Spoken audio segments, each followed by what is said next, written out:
I have an older brother, Tyler, who is 8 years older than me. He's a well-respected surgeon at a hospital in Tokyo. Not only is he successful, but he's also very handsome. Growing up, he always spoiled me and was very kind. When I told him about my engagement, he teased me like a father would. He said, "You're finally getting married, but I won't accept just anyone as your husband at the family meeting." I couldn't help but laugh. I told him, "Don't worry, he's nicer than you." Tyler looked a bit surprised and said, "Nicer than me?" Tyler has been married for 4 years to Selena, who is beautiful with model-like features. When they're together, they look like they're filming a TV drama. My brother adores her and doesn't mind that she quit her job or spends freely on luxury items like designer bags. He lets her do as she pleases. Selena often skips family gatherings, claiming she's busy shopping for new brand releases. For example, she once said, "I can't make it because Chloe is having a new release today." At first, my parents and I gave her the benefit of the doubt, thinking maybe her looks put extra pressure on her, but her behavior became harder to tolerate over time. Recently, she canceled attending our family meeting at the last minute. Initially, she wasn't interested, saying it was only for close family, but when she found out the venue was at a fancy hotel she liked, she said, "I love the afternoon tea there, so I'll come." Despite this, she canceled the day before the meeting, even though we had already reserved seats for everyone. It was so rude. I wouldn't mind if she didn't come, but I'm tired of always adjusting my plans around her. I tried to tell Tyler, but he's too lenient with her. He apologized on her behalf and promised to talk to her. "I'll make sure she listens to me. Don't worry, I'll be there tomorrow," he assured me. What bothers me most isn't just her selfishness, but also the fact that she makes my brother, a busy surgeon, handle her apologies and run errands for her. Since they got married, Selena became a full-time housewife, and my brother seems to handle everything for her. After Selena married my brother, she never did any housework. She hired cleaners for that, and they mostly ate out at restaurants. She wasn't busy with anything important, but her schedule was always filled with shopping for branded bags and clothes. The next day, the family meeting went well. My boyfriend earned my family's approval, and everything ended peacefully. I thought it was a great meeting, but the peace didn't last long. That evening, I got a call from Selena. As I was telling her that the dinner went smoothly, she suddenly started yelling at me. "It doesn't matter, I didn't ask you for a report. Where are my scones and macarons?" she shouted. I was confused and thought to myself, what is she talking about? I didn't remember her asking for any sweets. I was about to ask, but she interrupted, saying, "Are you even listening? Don't tell me you didn't buy them. You're so careless. You and your brother are both annoying." I honestly didn't think she asked me to buy any snacks, but before I could respond, she went on, "I told you I love the afternoon tea at that hotel. Since I couldn't come, you should have brought me a souvenir, right?" It was as if she expected me to read her mind. I still didn't fully understand, but I started to feel like maybe she had expected me to bring something back. Her voice got even louder. "If you haven't bought them, go get them." I was really looking forward to it. I tried to reason with her, saying, "But the main reason we went to that hotel was for the family meeting, not to get snacks. You had the whole day free, why didn't you go yourself?" She snapped back, "Never mind," and hung up the phone abruptly. I was left feeling drained. I had been in such a good mood after the meeting, but now I felt exhausted. I started to wonder how my brother, Tyler, manages to deal with her mood swings every day. Why did he marry Selena in the first place? Sure, she's beautiful, but she's so self-centered. Maybe she was spoiled growing up because of her looks. I'm really worried about Tyler, but it's not my place to interfere in his marriage. It was his decision to marry her, after all, and he supports my relationship too. The next day, while I was at the jewelry store, I saw someone familiar through the glass window. It was Selena, but she wasn't alone. She was walking arm in arm with a man who looked about her age. Selena is 10 years younger than my brother, so the man she was with must have been in his late 20s. They walked into the store, talking and acting very close. I decided to approach them and asked if they needed help. Selena laughed and said, "Oh my God, you work here? That's hilarious." They both acted like nothing was wrong, with no sign of apology. I nervously asked her, "Who's the man with you?" She casually replied, "Oh, he's from my old modeling business." Even if they were old acquaintances, it still felt strange seeing her arm in arm with another man while she's married to my brother. As I stood there, trying to make sense of it all, Selena leaned over the glass display case and asked, "Can you show me this diamond necklace?" "Oh, and that one too." Do employees get a discount here? She was talking to me like nothing was out of the ordinary, but I felt embarrassed by how shamelessly she was behaving. I told her we didn't offer employee discounts, even though we did, because I didn't want the man she was with to buy something for her. Selena looked a little annoyed but still picked out 2 expensive diamond necklaces. The man paid for them without hesitation, and they left the store together. I couldn't help but wonder what kind of relationship they really had. Later, I decided I couldn't keep this to myself. That night, I called my brother, Tyler. He sounded worse than usual, like something was bothering him. "Tyler, are you okay? You sound like you're in a bad mood," I said, thinking there might be some trouble with Selena, but I didn't mention what I saw yet. He responded, "No, I'm fine. Mary, you're getting married soon, right? Are you saving up for the wedding?" "I'm saving some money, and I was wondering if you'd want Selena and me to help with the wedding next year." I told him about my wedding plans, but didn't say anything about Selena. He seemed distracted, and his attitude was uncertain. Before we could talk more, he said, "I have something to give you. Let's meet at Mom and Dad's house soon." Then he abruptly hung up without waiting for my reply. I started to worry about him. Tyler is a surgeon, always concerned about his patients' health, but never about his own. He used to joke that it was an occupational hazard, but I knew his long hours and stress were taking a toll on him. I was concerned that Selena, who should be his support, wasn't helping at all. A few days later, Tyler sent me an email about a family gathering at our parents' house. I contacted our parents, and they had received the same message. When I arrived at the house on the day of the gathering, Tyler was already there, but when I saw him, I was shocked. He looked worse than I'd ever seen him. "Tyler, what's wrong with you? You look awful. Haven't you been sleeping?" I asked, alarmed. Both my parents and I were worried about his appearance, but he brushed it off, saying he'd just been busy at work. I couldn't hold it in any longer. In front of my parents, I blurted out, "The other day, Selena came to my store, holding arms with a young man. Is she cheating on you?" "Tyler, are you being cheated on again?" I asked, concerned. Her cheating wasn't new. I'd known about it for some time. Tyler sighed and admitted, "Yes, I've been aware of it, but I've been so busy with work that I didn't have time to deal with her." My parents were furious when they heard this. It hit me then that Selena hadn't come to today's family gathering. Maybe her absence was the reason Tyler felt comfortable bringing this up now. I asked, "Why isn't Selena here today?" Tyler replied, "That's why I asked you all to come here. I need to ask you a favor." With a serious expression, my brother started telling us something shocking. After listening, we all exchanged worried glances. "Tyler, is this true? Are you sure?" we asked, but his answer was the same every time.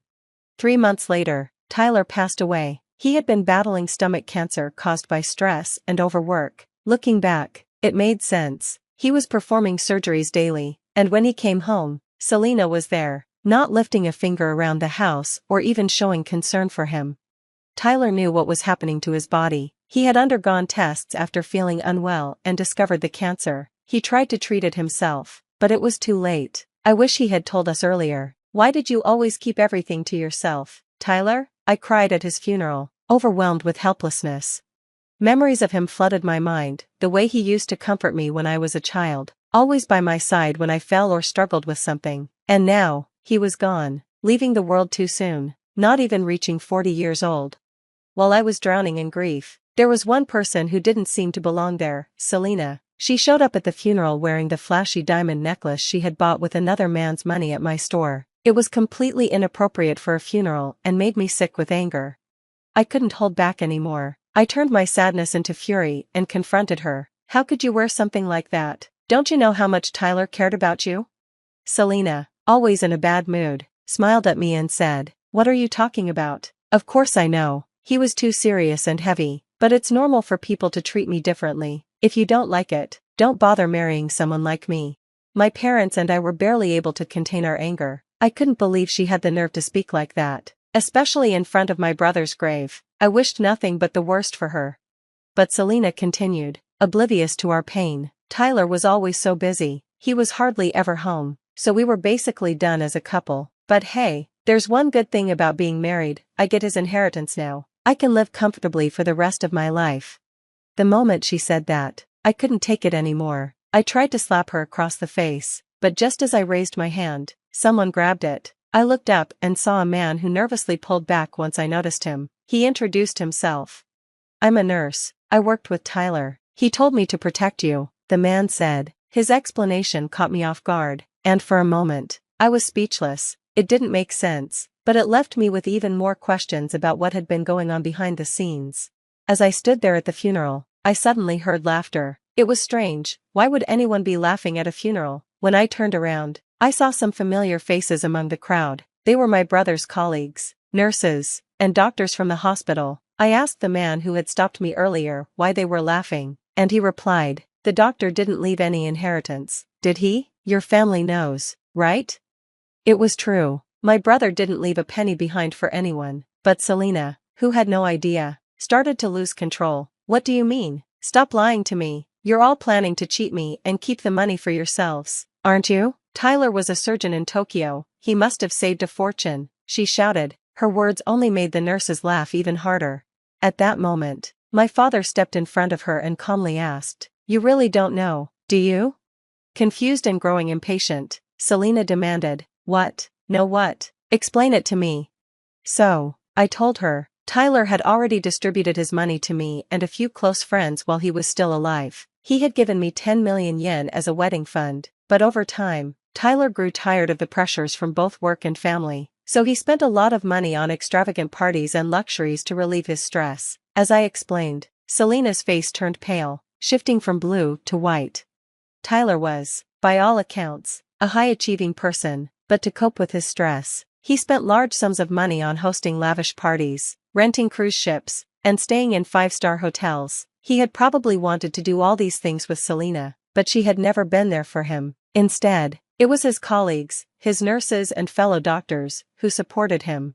One of the nurses, still chuckling, said, "Even though he was so busy, Dr. Tyler always took care of us. He invited us to amazing parties that made us feel special, like celebrities. It motivated us to work harder, even when the job was tough." On top of that, my brother had donated the rest of his estate to the hospital. High-ranking officials from the general hospital had come to his funeral to pay their respects, grateful for his generous contribution that would greatly aid their struggling research programs.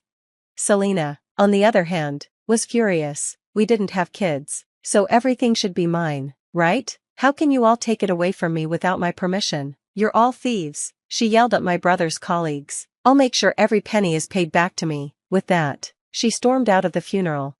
4 months later, Selena called me in a panic. "Wait, what do you mean?" she blurted out as soon as I answered the phone. She had been trying to sort out Tyler's assets, his mansion and bank accounts, only to find out that he had left behind a significant amount of debt. While 20 million yen wasn't much compared to his earnings, all the money was gone, and Selena, who had wanted the mansion, had already gone through the inheritance process without properly checking everything. "Hey, we're family, right? You'll help me out, won't you?" she asked, her voice filled with desperation. My response was simple and firm. "Tyler is gone, and we're no longer family. If you had shown any care for him, I would have been there for you, but after all your selfishness, how can you expect me to help you now?" Panicking, Selena asked, "So I inherited both the mansion and the debt? If I renounce the inheritance, I'll have nowhere to live." I coldly replied, "Inheritance means you take on both the assets and the debts, and as I'm sure you know, it's too late to renounce the inheritance now. It's been more than 3 months. Maybe you should start selling off those brand name items you've collected." Her voice faltered, and the call ended. Selena's life seemed to crumble after my brother's passing. Despite her earlier arrogance, she ended up selling off her jewelry and other luxuries to cover her debts, but it was nowhere near enough. The rumors about her continued to spread quickly through the industry, and I heard from various sources that she was now living in a small apartment above a restaurant and juggling several part-time jobs. Her lavish lifestyle had come to an abrupt end, and yet her debts only seemed to grow, especially given her reckless spending habits. The irony wasn't lost on me. My brother, despite his hard work and success, had used his money to bring joy to others and ease the burdens of those who supported him. Selena, on the other hand, had always spent selfishly, indulging in material things without a second thought. In a twisted way, they had both been big spenders, but for very different reasons. Tyler had always valued relationships and took care of the people who helped him, while Selena only ever cared about herself. It made me reflect on my own life and upcoming wedding. My husband-to-be and my in-laws had been supportive during this difficult time, even suggesting we postpone the wedding to give me time to grieve and heal. But I didn't want to let my brother down. He wouldn't want me to dwell in sadness forever. I knew he'd want me to move forward, to build a life where I helped and valued the people around me just like he did. I promised myself that I would live up to that legacy. Though Tyler is no longer here, I continue to respect him more and more with each passing day. He touched so many lives, not just mine. His colleagues and friends still visit his grave, showing just how much of an impact he had on their lives. It wasn't about the money for them, it was about the person he was: kind, generous, and hardworking. His memory inspires me to live a life full of love and gratitude for the people who support me. As for Selena, I don't feel any sympathy. She's paying for the consequences of her actions now, facing bankruptcy and the fallout of her reckless behavior. I heard she was even entangled with multiple men, some of them married, which would likely bring even more chaos into her life. It's a sad but predictable end for someone who valued money and appearances above all else. In the end, my brother's spirit of generosity and care for others is what endures. Selena may have gotten what she deserved, but I will always carry Tyler's memory with me, and I'll honor him by living a life that reflects the values he held dear. I always knew the exact moment I decided to destroy my family. It wasn't when they drained my college fund or even when they laughed off my request for a promissory note. It was the look in my brother's eyes when he signed it, that dismissive smirk that said, "Sure, little sister, whatever makes you feel better." My name is Sabrina, and I've spent my whole life being the responsible one, the careful one, the one who was supposed to understand. Understanding what? That Curtis was special.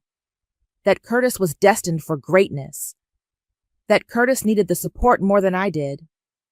He's going to be the next Mark Zuckerberg, Mom would beam at dinner parties, while I sat quietly doing my calculus homework. Curtis just has that spark, you know? The spark, as it turned out, was more of a slow-burning fuse. "Sabrina, we need to discuss something important." Dad called me into his study one evening during my senior year of high school. Mom and Curtis were already there, Curtis practically bouncing with excitement. "I've got it," Curtis announced before Dad could continue. "A social media platform exclusively for pets. It's going to revolutionize everything." I looked at their eager faces, then at the folder on Dad's desk, the one labeled Sabrina's College Fund. "No," I said, my voice barely a whisper. "Now, honey," Mom reached for my hand. "Your brother has a real opportunity here. We've talked to some investors, and with just a little seed money." "That's my college fund," I interrupted. "I earned those scholarships. I babysit every weekend. I've been planning for—" "You can take out loans," Dad waved his hand dismissively, "or maybe consider community college for the first 2 years. Curtis needs this chance now." "The market won't wait," Curtis added, as if he was doing me a favor by explaining. "This is bigger than just college, Sab. This is about changing the world." I felt something snap inside me, but my voice remained steady. "Fine, but I want it in writing." "What?" Mom blinked. "A promissory note, for the exact amount plus interest, since it's just a loan, right?" Curtis laughed. "Come on, sis, don't be so uptight. This is family." "Exactly," I smiled. "So you won't mind signing it?" Dad frowned. "Sabrina, that's really not necessary. Either I get a notarized promissory note, or I call Grandma right now and tell her what you're doing with the money she helped save for my education." The threat of Grandma, Mom's mother, who'd worked as an accountant for 40 years and had strong opinions about financial responsibility, did the trick. "Fine," Curtis shrugged. "If it makes you happy, I'll sign whatever you want." The next day, we went to the bank. I'd stayed up all night researching promissory note requirements, making sure every detail was perfect. Curtis signed with a flourish, barely reading it. Mom and Dad signed as guarantors, exchanging those familiar looks that said, "Just humor her." "There," Curtis patted my shoulder. "Happy now?" I nodded, watching the notary stamp the document. "Very." That night, I sat on my bed and stared at the note for hours. $87,000 plus compound interest at 8% annually. My entire future, reduced to numbers on a page. You should be supporting your brother, Mom said from my doorway, making me jump. This isn't very sisterly. Neither is stealing my college fund. We're not stealing anything. This is an investment in your brother's future, in all our futures. She sat beside me, her voice turning sweet. Besides, you're pretty enough to find a nice husband in college. You don't need to worry so much about career plans. I carefully folded the note and placed it in a fireproof document box. Thanks for the advice, Mom. 6 years later, I sealed an envelope containing copies of that note, a formal demand letter, and detailed interest calculations. 6 years of watching Curtis burn through my money on a series of failed ventures. 6 years of working multiple jobs, taking night classes, drowning in student loans. 6 years of family dinners, where they bragged about Curtis's entrepreneurial spirit while dismissing my paralegal career as settling. I dropped the envelope in the mailbox on a Tuesday morning. Priority mail. Signature required. By Friday, my phone was exploding with texts and calls, which I calmly ignored. You've changed, Curtis texted. What happened to my little sister? I smiled at my phone screen, thinking about that dismissive smirk from 6 years ago. She grew up, I typed back, and she learned to read the fine print. Then I turned off my phone and went to bed, sleeping better than I had in years. Because sometimes revenge doesn't need to be served hot or cold. It just needs to be served legally binding, with compound interest. 6 years is a long time to stay quiet. Every birthday card, every Christmas dinner, every family emergency that turned out to be another of Curtis's failed ventures. I smiled through it all, building my case with each passing day. You missed the family vacation again, Mom's voice crackled through my phone as I sorted legal documents at my desk. Curtis gave an amazing presentation to some investors in Aspen. You really should have been there. Sorry, Mom. Some of us have to work. I stamped another file, harder than necessary. This job of yours, it's just so, she sighed. Don't you want more for yourself? I glanced at my law school acceptance letter, still fresh on my desk. I'm doing fine. The truth was, I was doing more than fine. While Curtis chased his dreams with my money, I chased mine with student loans and determination. 3 jobs, paralegal by day, waitress by night, and online transcription work whenever I could squeeze it in. Every dollar went either to loans or savings. Hey, overachiever! Audrey dropped a coffee on my desk. You look like death warmed over. Thanks. That's exactly the look I was going for. Audrey, my best friend since college, had already made junior associate at her firm. She was everything my mother thought I should aspire to, except she'd done it through hard work, not marriage. Another all-nighter? Property law exam tomorrow. I took a desperate sip of coffee. Plus, Curtis called at 3 a.m. about his new app idea. Let me guess. Another revolutionary concept? This time it's an AI that writes poetry for dating profiles. I rolled my eyes. He wanted to know if I could spot him some cash for development. And I told him my bank account was as empty as his business plan. Audrey perched on my desk. You know, you could stop answering his calls. Not yet.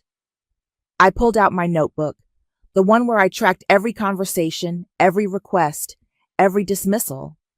I need all of it documented. The years ticked by like that. Me, building my case piece by piece, while my family built their delusions about Curtis. I graduated law school. They missed the ceremony because Curtis had an investor meeting in Seattle. I made senior paralegal. Mom asked if I was still doing that secretary thing. Then came the Sunday dinner that changed everything. To Curtis, Dad raised his glass. The next big thing in tech is right around the corner, son. I pushed my food around my plate, counting backwards from 10. Actually, Curtis cleared his throat, I need to discuss something. The dog emotion reading app needs more capital. Of course. Mom reached for her purse. How much do you need, sweetie? That's the thing. Curtis looked at me.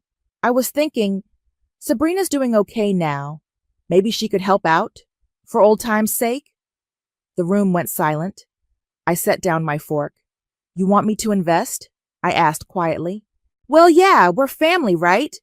And you're always going on about how hard you work. Must have something saved up by now. 6 years of rage bubbled under my skin, but my voice remained ice cold. You never paid back my college fund. Oh, not this again. Mom waved her hand. That was ages ago. Exactly. I stood up, pulling out my phone. Audrey, remember that question I asked you about promissory notes? I think it's time. The next morning, I walked into Audrey's office with 6 years of documentation. Bank statements, text messages, emails, recorded conversations, witness statements from family friends who'd watched the whole saga unfold. Holy shit, Audrey whispered, flipping through my files. You've been planning this the whole time? Every single day. I handed her the original promissory note, pristine in its protective sleeve. How enforceable is it? She studied the document, her eyes widening. With the compound interest clause? Very. And with all this documentation of their dismissal of the debt, she looked up at me. You could take them for everything. Good. I sat down, my hands steady for the first time in years, because that's exactly what I plan to do. My phone buzzed, a text from Curtis. Hey sis, about that investment opportunity. I showed it to Audrey, who shook her head in disbelief. You know, she said, once we file this, there's no going back. It'll destroy your relationship with them. I thought about 6 years of missed celebrations, of condescending comments, of watching them drain my future to fund Curtis's pipe dreams. What relationship? I replied, reaching for the legal papers. Let's do this. Sometimes the best revenge isn't just served cold. It's served with detailed financial records and a court summons. The promissory note isn't just enforceable, Audrey explained, spreading documents across her desk. It's practically bulletproof. The notarization, the clear terms, the witness signatures. Your 18-year-old self did her homework. Unlike my brother, I muttered, remembering all those nights I'd stayed up researching contract law while Curtis pitched his latest scheme to our parents. My phone buzzed again, Mom's third call today. I silenced it without looking. You should hear her voicemails, I told Audrey. A real lady doesn't sue her family.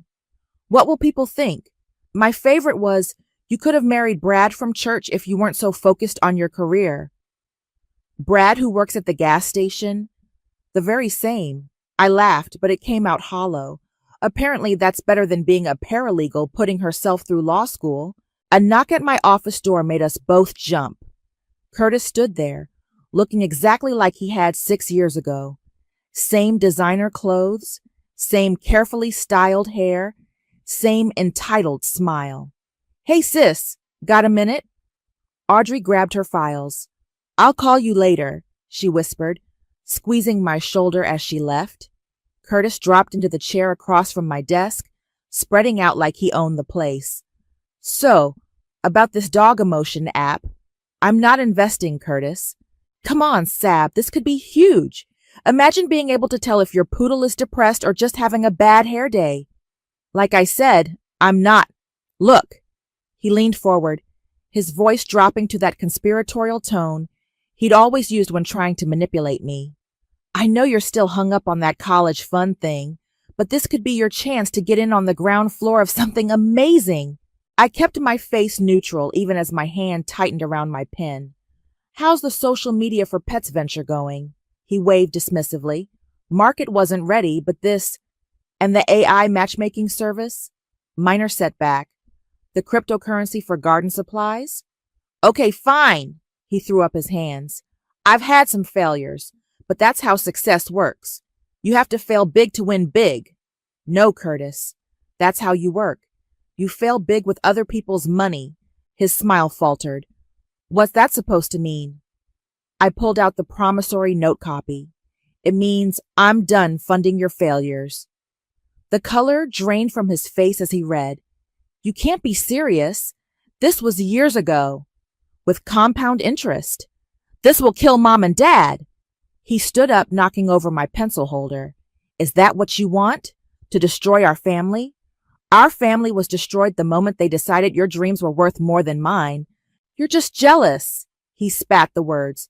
You've always been jealous that I have vision, that I take risks, while you sit here pushing papers and playing it safe? I stood slowly, matching his height. No, Curtis, I'm not jealous. I'm done. Just then, my email pinged. A message from April, Curtis's ex-girlfriend, with an attachment labeled Tax Records 2016-2022. Get out of my office, I told him quietly. You'll regret this, he threatened, backing toward the door. When I make it big, don't come crawling back asking for a piece of the pie. I waited until he was gone before opening April's email. My hands shook as I read, Sabrina? Found these while cleaning out old files. Thought you should see how your college fund was really spent. Most of it went to Vegas and luxury cars, not business expenses. The tax forms he submitted to investors were forged. April. I forwarded everything to Audrey, then called her. Tell me you've seen this, I said when she picked up. Already printing copies, she replied. This changes everything. We're not just looking at civil recovery anymore. There's criminal tax fraud here. I sank back in my chair, remembering all those family dinners where they'd praised Curtis's business acumen while dismissing my career choices. What's our next move? I asked. We file tomorrow. Full court press. The tax fraud gives us leverage for immediate asset freezing. Do it.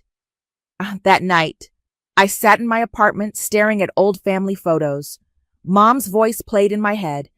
Use your looks, not loans, sweetie. No man wants a woman who knows more than him. I picked up my phone and dialed. Audrey, one more thing. When we file, make sure it's public record. I want everyone to see exactly who they chose to believe in, because sometimes the best way to expose a golden child is to let their tarnish show in the light of day. I took the family photo off my wall and packed it away. Tomorrow, the real fight would begin.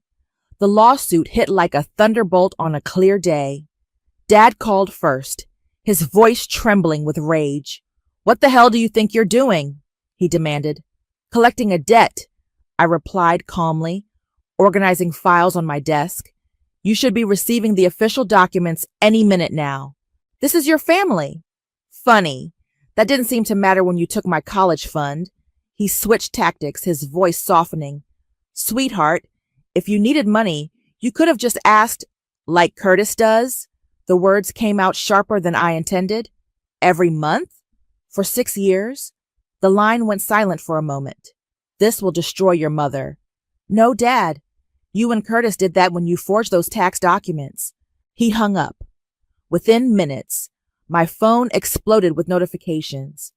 Mom had gone nuclear in the family group chat. How dare you drag our name through the mud after everything we've done for you? Curtis is devastated. I muted the chat and focused on work until my office door slammed open. Curtis stormed in, waving papers. Tax fraud? He shouted. You're accusing me of tax fraud? I looked pointedly at his designer watch. Bought the same month he'd claimed bankruptcy to an investor. Truth is an absolute defense against defamation. April gave you those documents, didn't she? He paced like a caged animal. That vindictive bit. Don't. I stood up. Those documents came from your own files. April just had the conscience to expose them. It was business. Everyone fudges numbers a little. Is that what you told Mom and Dad when you spent my college fund at the Bellagio? His face went red. You're just jealous because they believed in me, because they saw my potential while you were content to be this. He gestured at my office with disgust. Content? I laughed. I worked 3 jobs to put myself through school. I earned everything I have. You're still living off handouts and dreams. I'm an entrepreneur.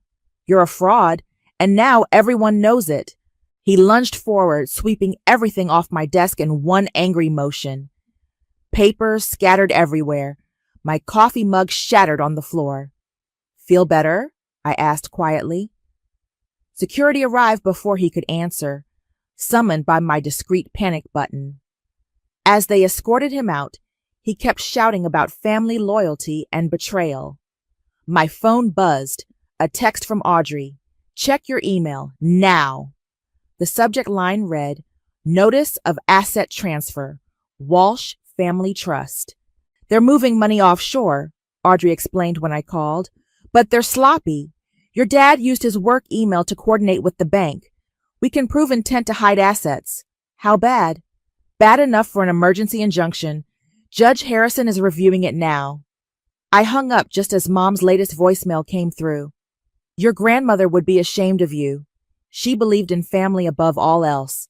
No, Mom, I whispered to the empty office. She believed in fairness. That's why she helped save for my education in the first place. By evening, social media was buzzing. Our family's dirty laundry was trending in local Facebook groups. Mom's church friends were sharing the court filing. Dad's golf buddies were discussing the tax fraud allegations.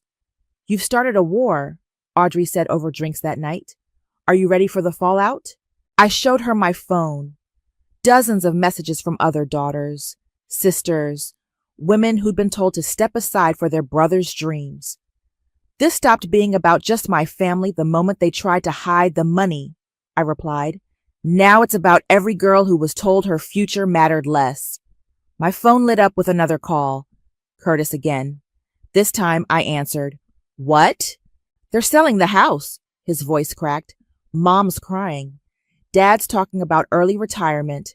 Are you happy now? I thought about the cramped studio apartment where I'd spent years studying while they took family vacations, about the ramen dinners while Curtis dined at 5-star restaurants with investors, about every dismissive comment and missed milestone. No, I answered honestly. I'm not happy, but I am done being the family ATM. You've changed, he accused. You used to be sweet, used to care about people. I still care. That's why I'm doing this. Someone has to show you actions have consequences. After hanging up, I walked to my window and watched the city lights flicker on. My phone buzzed one last time. A notice from the court. Emergency injunction granted. All assets frozen pending hearing. I touched the glass, seeing my reflection. Curtis was right about one thing. I had changed. But maybe that wasn't such a bad thing after all. Because sometimes being sweet means letting people walk all over you.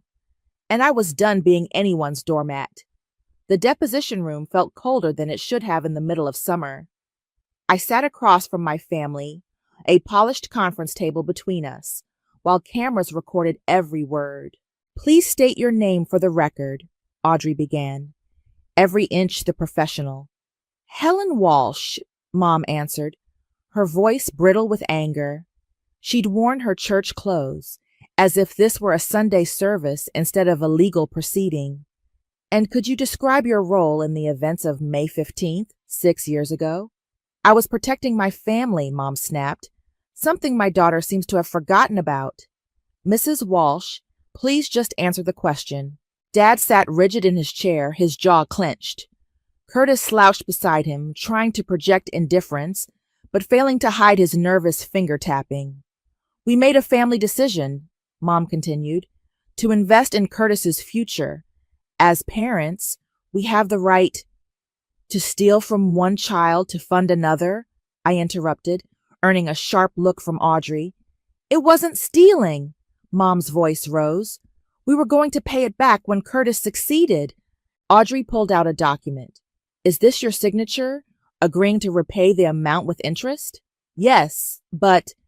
And in the past 6 years, has any portion of this debt been repaid? We didn't think she was serious about collecting. She's killing this family over money. I pulled out my phone and pressed play. Mom's voice filled the room. Curtis's company is more important than some community college classes. You're being selfish, Sabrina. A good daughter would understand that. The color drained from her face. You recorded me? I recorded everything, I said quietly. Every dismissal, every broken promise, every time you chose him over me. Curtis suddenly leaned forward. This is ridiculous. I'm the victim here. She's trying to destroy my reputation. Mr. Walsh? Audrey cut in smoothly, producing another document. Could you explain these tax records? He froze. Dad's hand gripped the table edge. These appear to show the college fund being spent on personal expenses, Las Vegas hotels, sports cars, designer clothing. Yet the documents you provided to investors claim these were business development's costs. That's taken out of context, Curtis stammered. Really?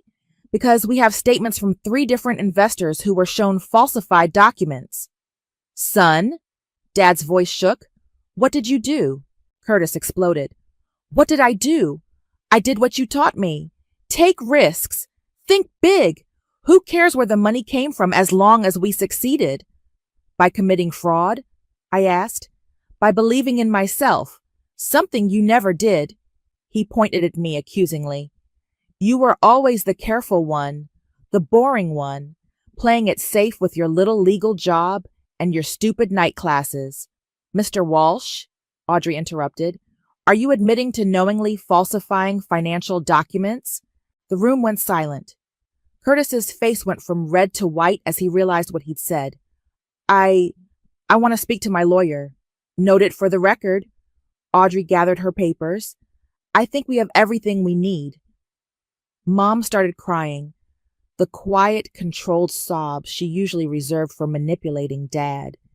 Sabrina, please, we can work this out as a family. We stopped being a family the moment you decided my future was worth sacrificing. You're just like your grandmother, she spat. Cold, calculating, caring more about money than blood. No, I stood up, gathering my things. I'm exactly what you made me. Someone who had to protect herself because her family wouldn't. I walked out of the deposition room with my head high, made it to the bathroom, and promptly threw up everything I'd eaten that day. Audrey found me there 10 minutes later. Hey, she knocked on the stall door. You okay? Did you see their faces? My voice echoed off the tile. When Curtis admitted to the fraud? Yeah, that was quite a moment. I emerged, splashing water on my face. Dad looked like someone had shot him. The judge is going to crucify them, Audrey said gently. With the admission of fraud, we can push for immediate judgment. They'll have to liquidate assets to pay you back. Plus interest, I reminded her, staring at my reflection. Don't forget the interest. Are you sure you want to go through with this? We could still settle. No. I straightened my jacket. They need to learn. Actions have consequences, even for golden children. My phone buzzed. A text from April. Saw the deposition notice. How did it go? I typed back, he confessed to everything. Her response came quickly. Good. I have more documents if you need them. Time he faced the music. Walking out of the courthouse, I felt lighter somehow. 6 years of carrying their betrayal. And finally, the weight was shifting. Sometimes the heaviest burden isn't revenge. It's the years spent waiting to serve it. They're claiming Curtis was mentally unwell when he signed the note, Audrey announced, dropping a thick folder on my desk. Their lawyer filed a motion this morning. I laughed without humor. Mentally unwell? He was well enough to spend my money in Vegas. They're desperate. Your mother submitted an affidavit claiming you manipulated the situation, took advantage of Curtis's fragile mental state. Before I could respond, my office phone rang. The receptionist's voice was apologetic. There's someone here to see you. Says his name is Brent. My stomach dropped. I hadn't seen my ex in years, not since we broke up over my unhealthy obsession with work and saving money. Send him in. Brent looked exactly the same. Tall, handsome, wearing that leather jacket I used to love. His smile faltered when he saw Audrey. Hey, Sab. Bad time? It's fine. Audrey gathered her papers. I'll call you later about the motion. After she left, Brent sat down, looking uncomfortable. So, I saw the court filing. It's all over social media. Come to tell me I'm making a mistake? I kept my voice neutral. Actually, no. He shifted in his chair. I came to apologize for not understanding back then. Why you worked so hard, why you were so careful with money. I get it now. Do you? Yeah, your brother. He showed up at my restaurant last week, tried to pitch me some app idea, then asked to borrow $5,000. He shook his head. Made me realize what you were dealing with all those years. I remembered our fights about my extra jobs, my refusal to take vacations, my obsession with saving. How could I explain I was trying to rebuild what was stolen from me? You've changed, he said suddenly. You're colder than I remember. Cold keeps you safe, does it? He leaned forward. Because you don't look happy, Sab. You look haunted. Before I could respond, my email pinged. A message from Professor James, my old ethics professor. Saw your case made the news. Would you consider giving a guest lecture on the ethical limits of justice to my senior class? I have to go, I told Brent, standing up. Thanks for stopping by. Wait. He reached for my hand but stopped short. Just don't lose yourself in this revenge, okay? The Sabrina I knew had such a big heart. The Sabrina you knew was naive, I replied. She trusted family to do the right thing. After he left, I sat staring at Professor James's email. The ethical limits of justice. What a joke. Where were the ethics when they stole my future? My phone buzzed with a text from Curtis. Mom's in the hospital. Anxiety attack. Hope you're proud of yourself. Then Dad, your mother might lose her position at church over this scandal. Is that what you wanted? Finally, a message from an unknown number. This is April. Curtis came by today, crying about bankruptcy. Karma's finally catching up. I forwarded everything to Audrey, then called her. Their lawyers claiming emotional manipulation? I asked when she picked up. Fine. Let's show the manipulation. What do you mean? I've got 6 years of emails, voice messages, texts, every guilt trip, every dismissal, every time they chose Curtis over me. Let's enter it all into evidence. Sabrina, Audrey's voice softened. Are you sure this is still about justice? I thought about Brent's words, about Professor James' lecture title, about my mother in the hospital. No, I admitted, but I'm too far in to stop now. That evening, I found myself driving past my parents' house. The for sale sign looked wrong in the carefully maintained front yard. Through the window, I could see Mom sitting in her favorite chair, looking smaller than I remembered. My phone buzzed again. Another text from Curtis. I hope you know you're not just destroying me, you're destroying everything our family built. I typed back, you can't destroy what was already broken. Then I drove home to my empty apartment, where I'd spent years building my case instead of building relationships, where every decoration was chosen to be practical rather than personal, where nothing could hurt me because nothing really mattered. Brent was right. I had changed, but change was like an avalanche. Once it started, you couldn't control where it ended. I opened my laptop and began typing my response to Professor James. I'd be happy to discuss justice and its limits. But first, let me tell you about the price of revenge. Because sometimes the biggest cost of getting even isn't what you do to others. It's what you do to yourself. The judge's gavel fell like a thunderclap. Given the evidence presented, including the admission of tax fraud, this court finds in favor of the plaintiff. The full amount of $214,967, including compound interest, is to be paid within 30 days. Mom collapsed against Dad's shoulder. Curtis stared blankly ahead. I felt nothing. The court also orders the immediate seizure of assets listed in Exhibits A through C, including stocks, savings accounts, and the vacation property in Lake Tahoe. Outside the courtroom, reporters waited with cameras. I pushed past them while my family huddled with their lawyer. 6 years of waiting, planning, documenting. And it ended in less than an hour. Congratulations. Audrey touched my arm. You won. Did I? That evening, I stood in my childhood bedroom. The house was being prepared for sale, most furniture already gone. Mom had left my room untouched, a shrine to the daughter she used to have. Miss, the real estate agent called from downstairs. We're locking up soon. I opened my old desk drawer, finding a crayon drawing from when I was 10. My family, in wobbly letters, 4 stick figures holding hands, before college funds and broken promises, before everything. You shouldn't be here. I turned to find Curtis in the doorway, looking deflated in wrinkled clothes. Neither should you, I replied. Court order, remember?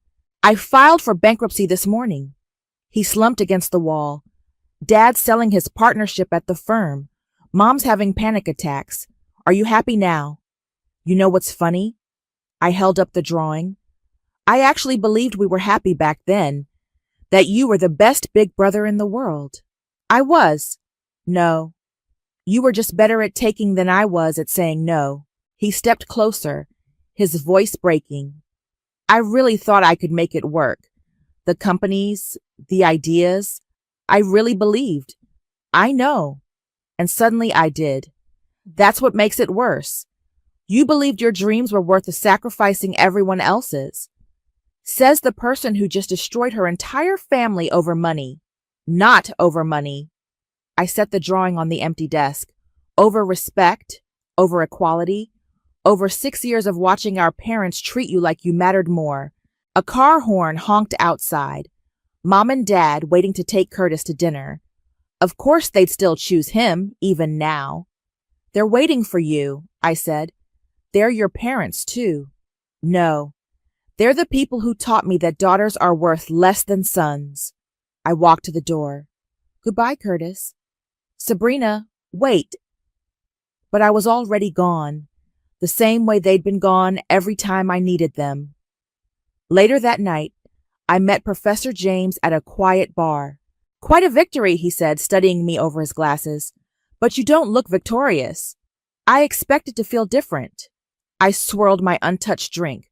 More satisfied. Less. Empty. I wanted justice. Revenge. Instead, I just feel like you burned down a house to kill a spider. He smiled sadly. Justice and revenge aren't the same thing, Sabrina. One heals, the other hurts. Often the person seeking it most of all. So what was the point? 6 years of planning, documenting, waiting. For what? You tell me. What did you really want?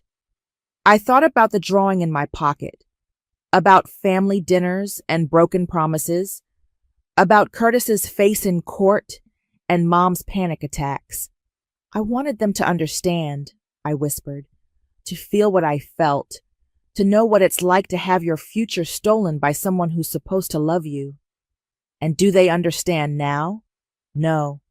They just think I'm cruel, cold, unfair. Perhaps that's the real price of revenge, not just what we take from others, but what we become in the process. My phone buzzed, a text from April. Need to talk, it's important. About Curtis. I have to go, I told Professor James, standing up. One last question, he called after me. Was it worth it? I paused at the door, thinking about the empty house, the bankruptcy filing, the broken relationships. Ask me in another 6 years. Outside, I pulled out the family drawing and my lighter. The paper caught quickly, curling into ash that scattered in the wind. I expected fire. I got ash. But maybe that's what revenge really is. Not a blaze of glory, but the cold remains of what once was, scattered beyond repair. My phone buzzed again. April's message glowed in the dark. I'm pregnant. Curtis is the father. But he's gone. Sometimes karma has a way of writing its own endings. I bought you something, I told April, handing her a small gift bag as we sat in her apartment. She pulled out a tiny onesie with future lawyer printed on it. Her laugh turned into a sob. Curtis still won't answer my calls. She wiped her eyes. your parents either. It's like they're pretending this baby doesn't exist. I thought about karma, about cycles repeating, another child being denied their future before they were even born. I have a proposition, I said carefully. The money from the lawsuit. I want to set up a trust for the baby's education. April stared at me. Why would you do that? Because someone needs to break the cycle. I pulled out the paperwork I'd prepared. No one should have their dreams stolen before they get a chance to chase them. My phone buzzed. A text from Audrey. Turn on the local news, now. April's TV showed Curtis being led out of a hotel in handcuffs. The headline read, Local entrepreneur arrested for investment fraud. Oh God, April whispered. I turned off the TV. The trust will be ironclad. No one can touch it except for your child's education. Not Curtis, not my parents, not even you. Just like your college fund was supposed to be. Exactly, I smiled grimly. But this time, I'm making sure history doesn't repeat itself. Later that day, I stood at the podium in Audrey's law firm, facing a room full of young women. They told me to use my looks, not loans, I began, to find a husband instead of a career, to step aside from my brother's dreams because his future mattered more than mine. The room was silent, dozens of faces reflecting similar stories. But here's what they didn't tell me, that every time you let someone steal your future, you're teaching them it's okay, that every time you stay quiet about injustice, you're enabling it. My phone lit up with a message from Mom. Your brother's in jail and it's your fault. I hope you're satisfied. I continued speaking. Sometimes the hardest part isn't standing up for yourself.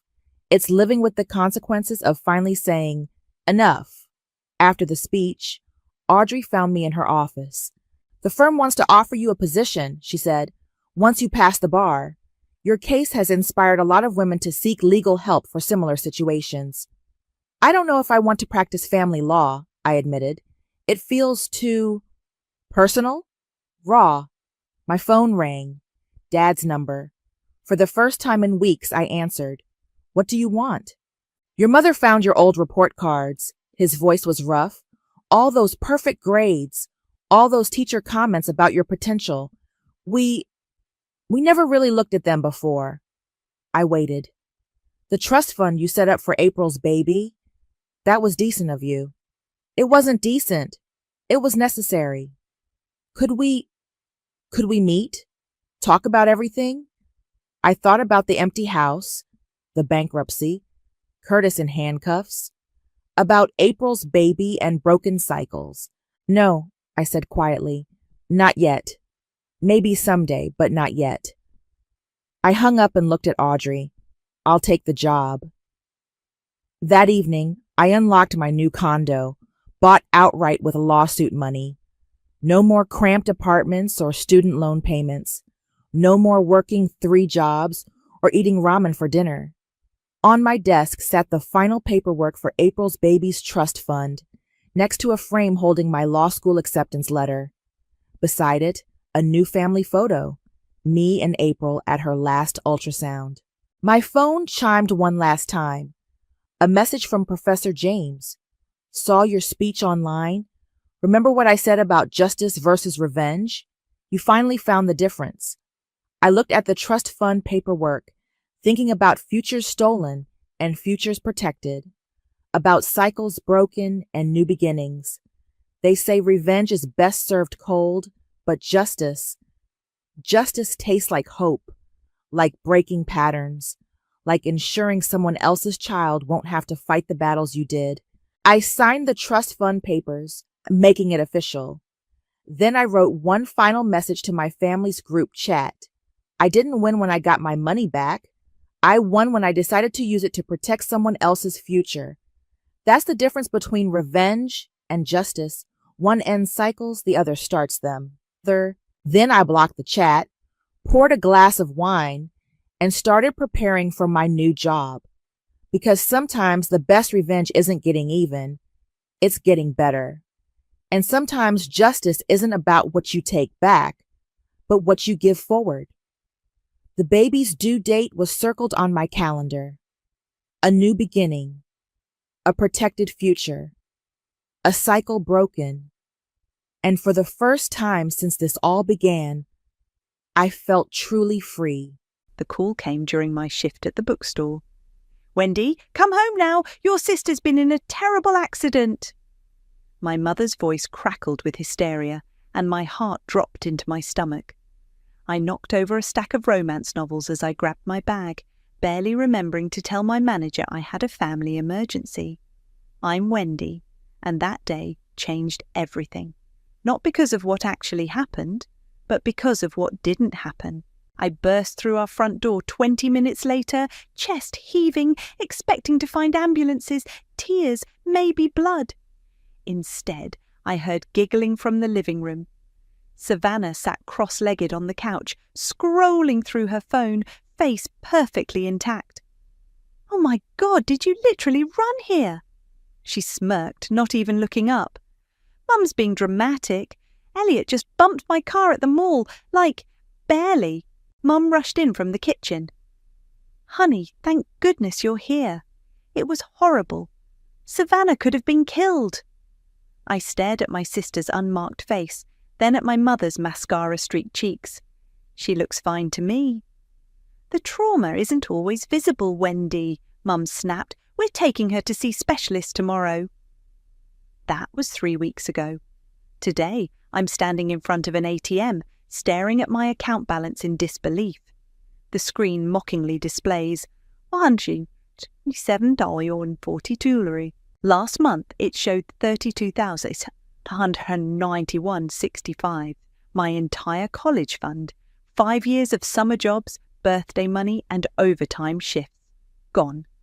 "There must be some mistake," I muttered, jabbing at the buttons to refresh the screen.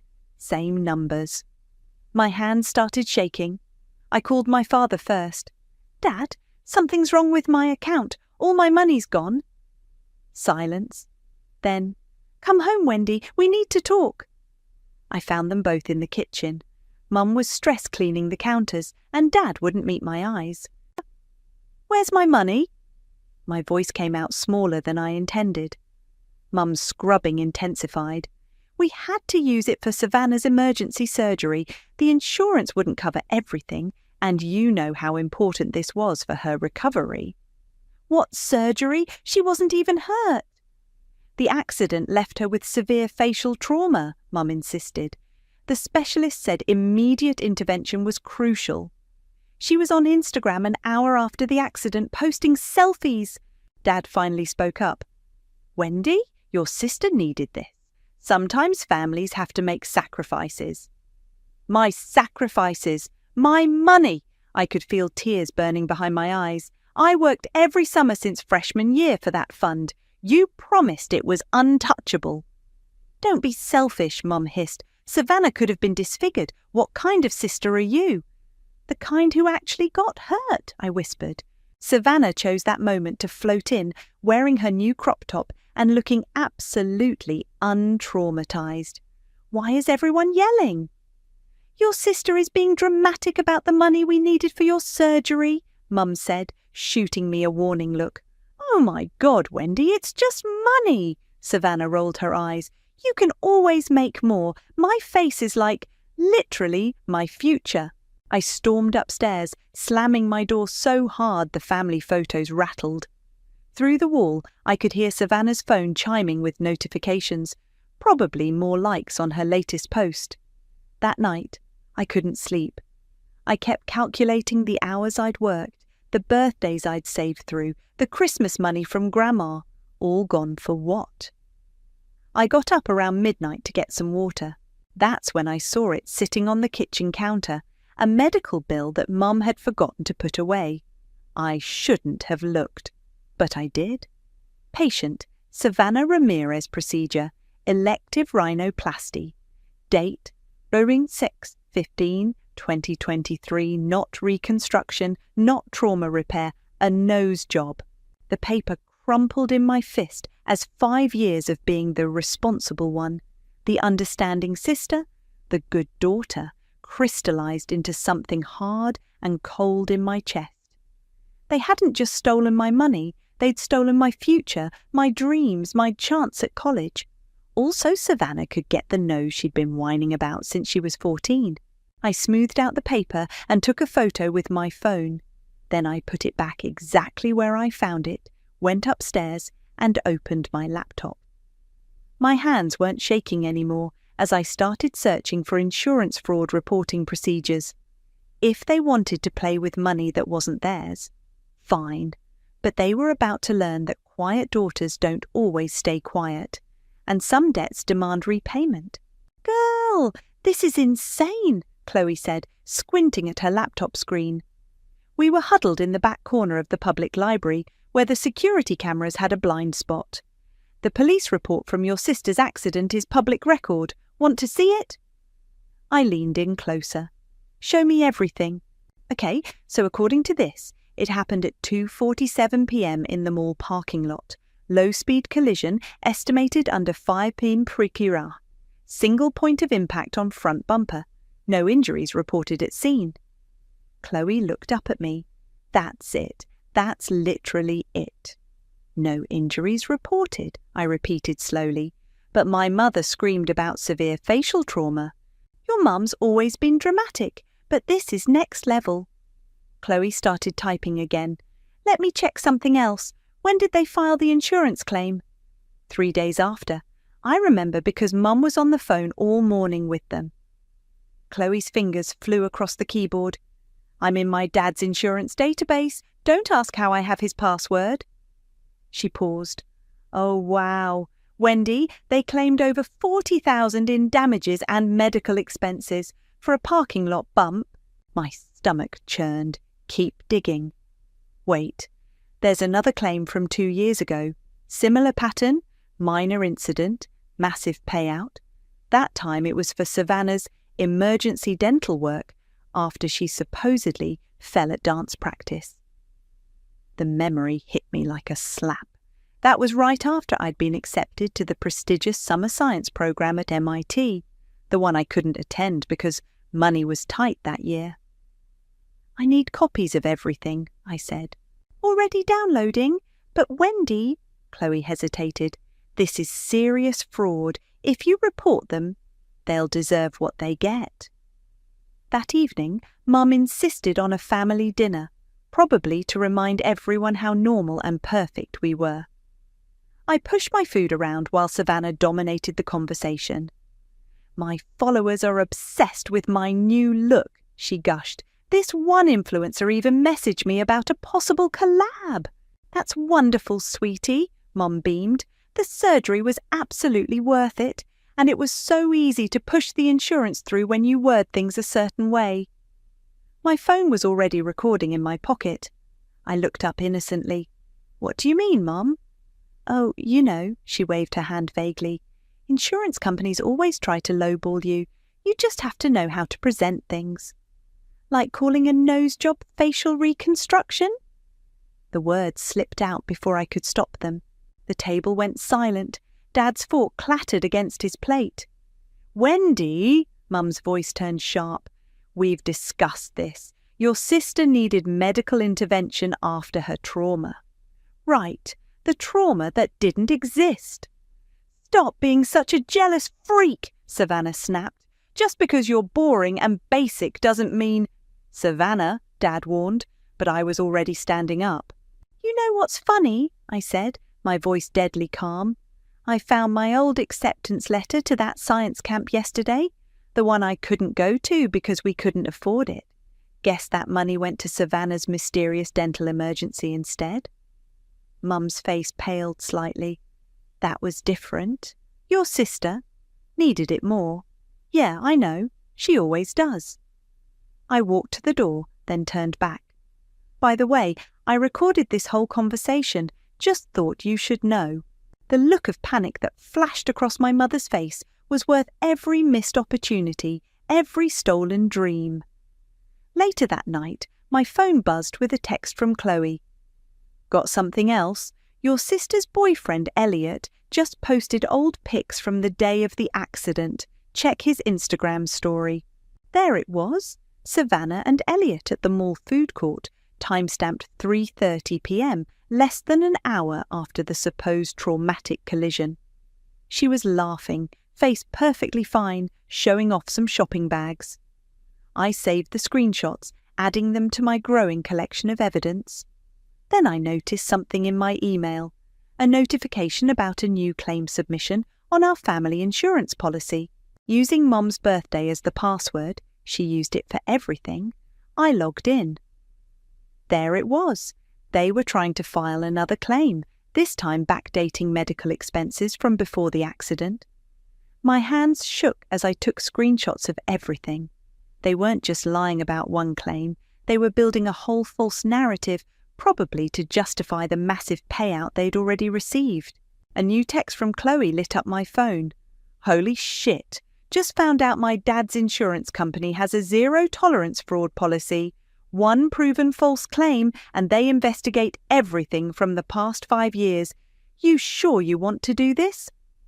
I looked at my empty college fund account, then at the growing folder of evidence on my laptop. Yes, I typed back. It's time they learned that karma accepts receipts. The burner phone felt heavy in my pocket as I sat in the back corner of the library, connecting to their public Wi-Fi. Chloe watched nervously from the next table, pretending to study. I dialed the insurance fraud hotline number. Insurance Integrity Division. How may I direct your call? My heart pounded, but my voice stayed steady. I'd like to report a fraudulent claim. One moment while I transfer you to an investigator. A deeper voice came on the line. This is Investigator Hopkins. What would you like to report? I took a deep breath. I have evidence of multiple fraudulent insurance claims involving staged accidents and falsified medical procedures. Can you provide specific details? A recent car accident on June 15th was inflated from a minor parking lot bump into a major collision with severe injuries. I have police reports, social media posts, and medical bills proving the claimed facial reconstruction was actually elective cosmetic surgery. And you have documentation to support this? Yes, including recorded conversations about intentionally misleading insurance adjusters and evidence of a pattern of similar false claims. 20 minutes later, I walked out of the library with shaking hands. Chloe hurried after me. Did you really just do that? It's done. I dropped the burner phone into a trash can. Now we wait. Wendy, Chloe grabbed my arm. Your sister just posted something. You need to see this. She held up her phone. There was Savannah posing in perfect lighting, her new nose front and center. The caption read, "Sometimes accidents are blessings in disguise. Shy glow up, shy new me, shy, blessed." The comments were flooding in. OMG, what happened? You're so brave. That must have been so traumatic. And Savannah's replies, the accident was terrifying, but I'm stronger now. Thank God for amazing doctors and insurance. Beauty comes from overcoming trauma. She's really milking this, Chloe muttered. Screenshot everything, I said. Every post, every comment, timestamps especially. That evening, Mum was hosting her monthly book club. I could hear them in the living room, wine glasses clinking. Patricia, your daughter is so inspiring, one of her friends gushed. Overcoming such a horrible accident. Yes, we're so blessed, Mum replied. The doctors said if we'd waited even a day longer for surgery, the damage could have been permanent. I walked past with my laptop, loud enough for them to hear my typing. Oh, Wendy, Mum called out. Come tell everyone about how brave your sister was after the accident. I paused in the doorway. Which version should I tell? The real one or the one you reported to insurance? The room went silent. Mum's smile froze. Sweetie, you're confused, she said through clenched teeth. Why don't you go study? You're right. I should focus on my future. Oh, wait. I turned to her friends. Did you know my college fund paid for Savannah's nose job? I didn't wait for a response, just walked upstairs listening to the uncomfortable murmurs below. Later that night, Savannah barged into my room. "Why are you being such a psycho?" she demanded. "Mum's friends were totally weird after you left. Do you have any idea how hard this has been for me?" "Hard?" I looked up from my laptop. "Getting exactly what you wanted was hard? You don't understand. My old nose was literally ruining my life. And now," she gestured to her face, "I'm finally getting noticed. Real brands want to work with me." "Built on lies. Why do you care? It's not like you were doing anything important with that money anyway. You were just going to waste it on some boring college." I turned back to my screen. Get out of my room. "God, you're such a jealous bit—" The mail slot downstairs clattered, cutting her off. We heard Mum's sharp intake of breath, then, "Calvin! Calvin, come here now!" I walked to the top of the stairs. Mum stood holding a thick envelope marked Insurance Integrity Division, Urgent Notice. "What is that?" Savannah asked. Mum's hands shook as she tore it open. Her face went white as she read. They're investigating our claims," she whispered. "All of them. They want documentation, interviews." She looked up at me. Someone reported us for fraud. The accusation in her eyes met my blank stare. "Maybe," I said quietly, "they just want to hear the real story." I went back to my room and closed the door, but not before hearing Mum's frantic whisper to Dad. "If this gets out, we'll lose everything." I opened my evidence folder on my laptop and smiled. That's the point. Investigator Hopkins arrived at exactly 9 a.m. on a Tuesday. I was sitting on the stairs, sipping chamomile tea, watching Mum frantically straighten the already straight living room. "Mrs. Ramirez?" His voice was calm but firm. "I'm Ralph Hopkins from the Insurance Integrity Division. We spoke on the phone." Yes, please come in." Mum's customer service smile was plastered on. "My husband will be joining us shortly." I caught Hopkins' eye as he entered. His gaze lingered on me for a moment before he followed Mum to the dining room. Dad appeared from his home office, looking like he hadn't slept in days. "Now," Hopkins began, spreading documents across our dining table, "let's discuss the accident from June 15th. "It was terrible," Mum jumped in. "My daughter could have been killed." According to the police report, Hopkins consulted his papers, it was a low-speed collision in a parking lot. No injuries reported at scene. "The trauma wasn't immediately apparent," Dad said quickly. "I see."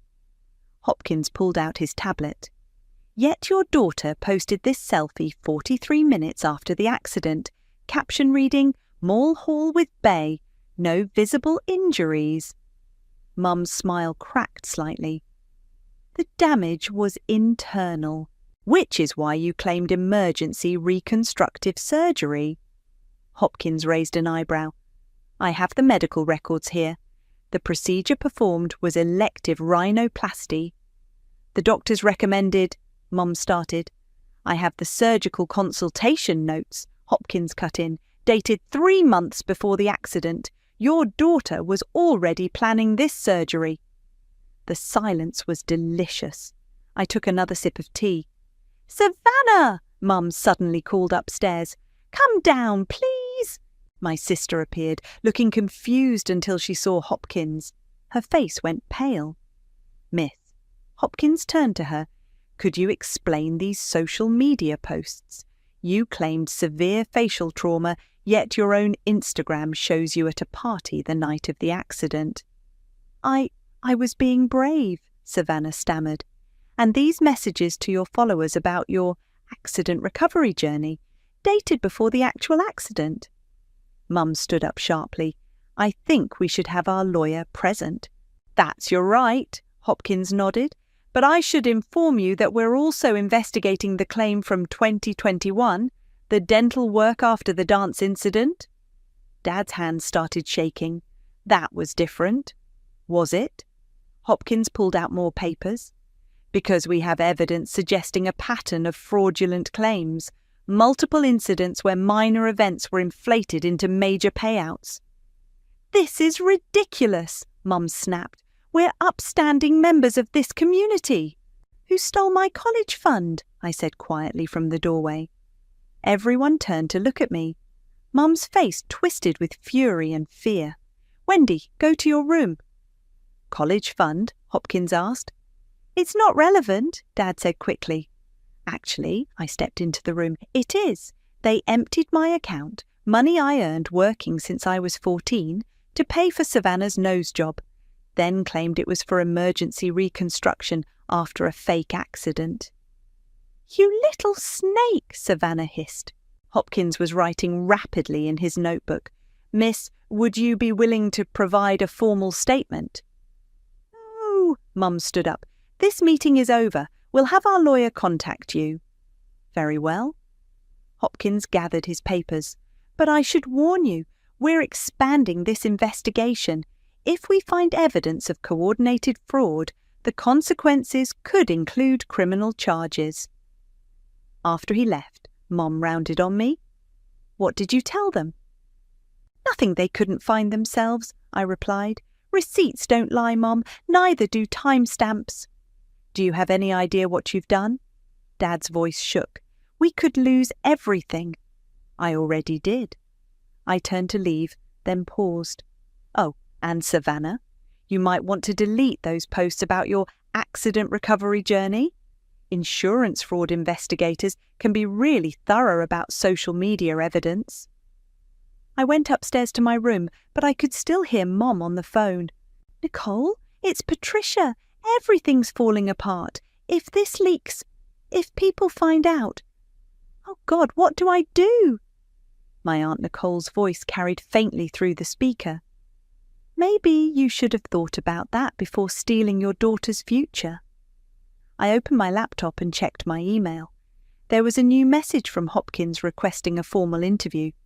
Below that was another from the community college I'd applied to as a backup, asking about my financial aid application. My phone buzzed with a text from Chloe.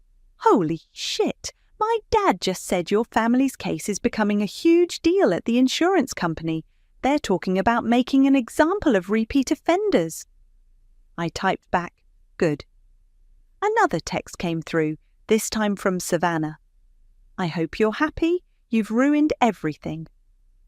I looked at my empty bank account one more time, then at the growing stack of evidence on my desk. "No," I whispered. "You did that all by yourself." From downstairs, I could hear Mum crying on the phone. The sound should have made me feel guilty. Instead, it felt like justice. Aunt Nicole arrived like a storm, her heels clicking against our driveway as she marched to the front door. I watched from my window as Mum tried to block her entry. "Not now, Nicole. Move, Patricia." Nicole pushed past her. "Where's my niece?" "Which one?" Mum's voice was bitter. "The traitor or the victim? The only victim I see is the one whose future you stole." Nicole spotted me on the stairs. "Wendy, grab your jacket. We're getting coffee." Mum stepped forward. "She's not going anywhere. We need to present a united front for the investigation." "United front?"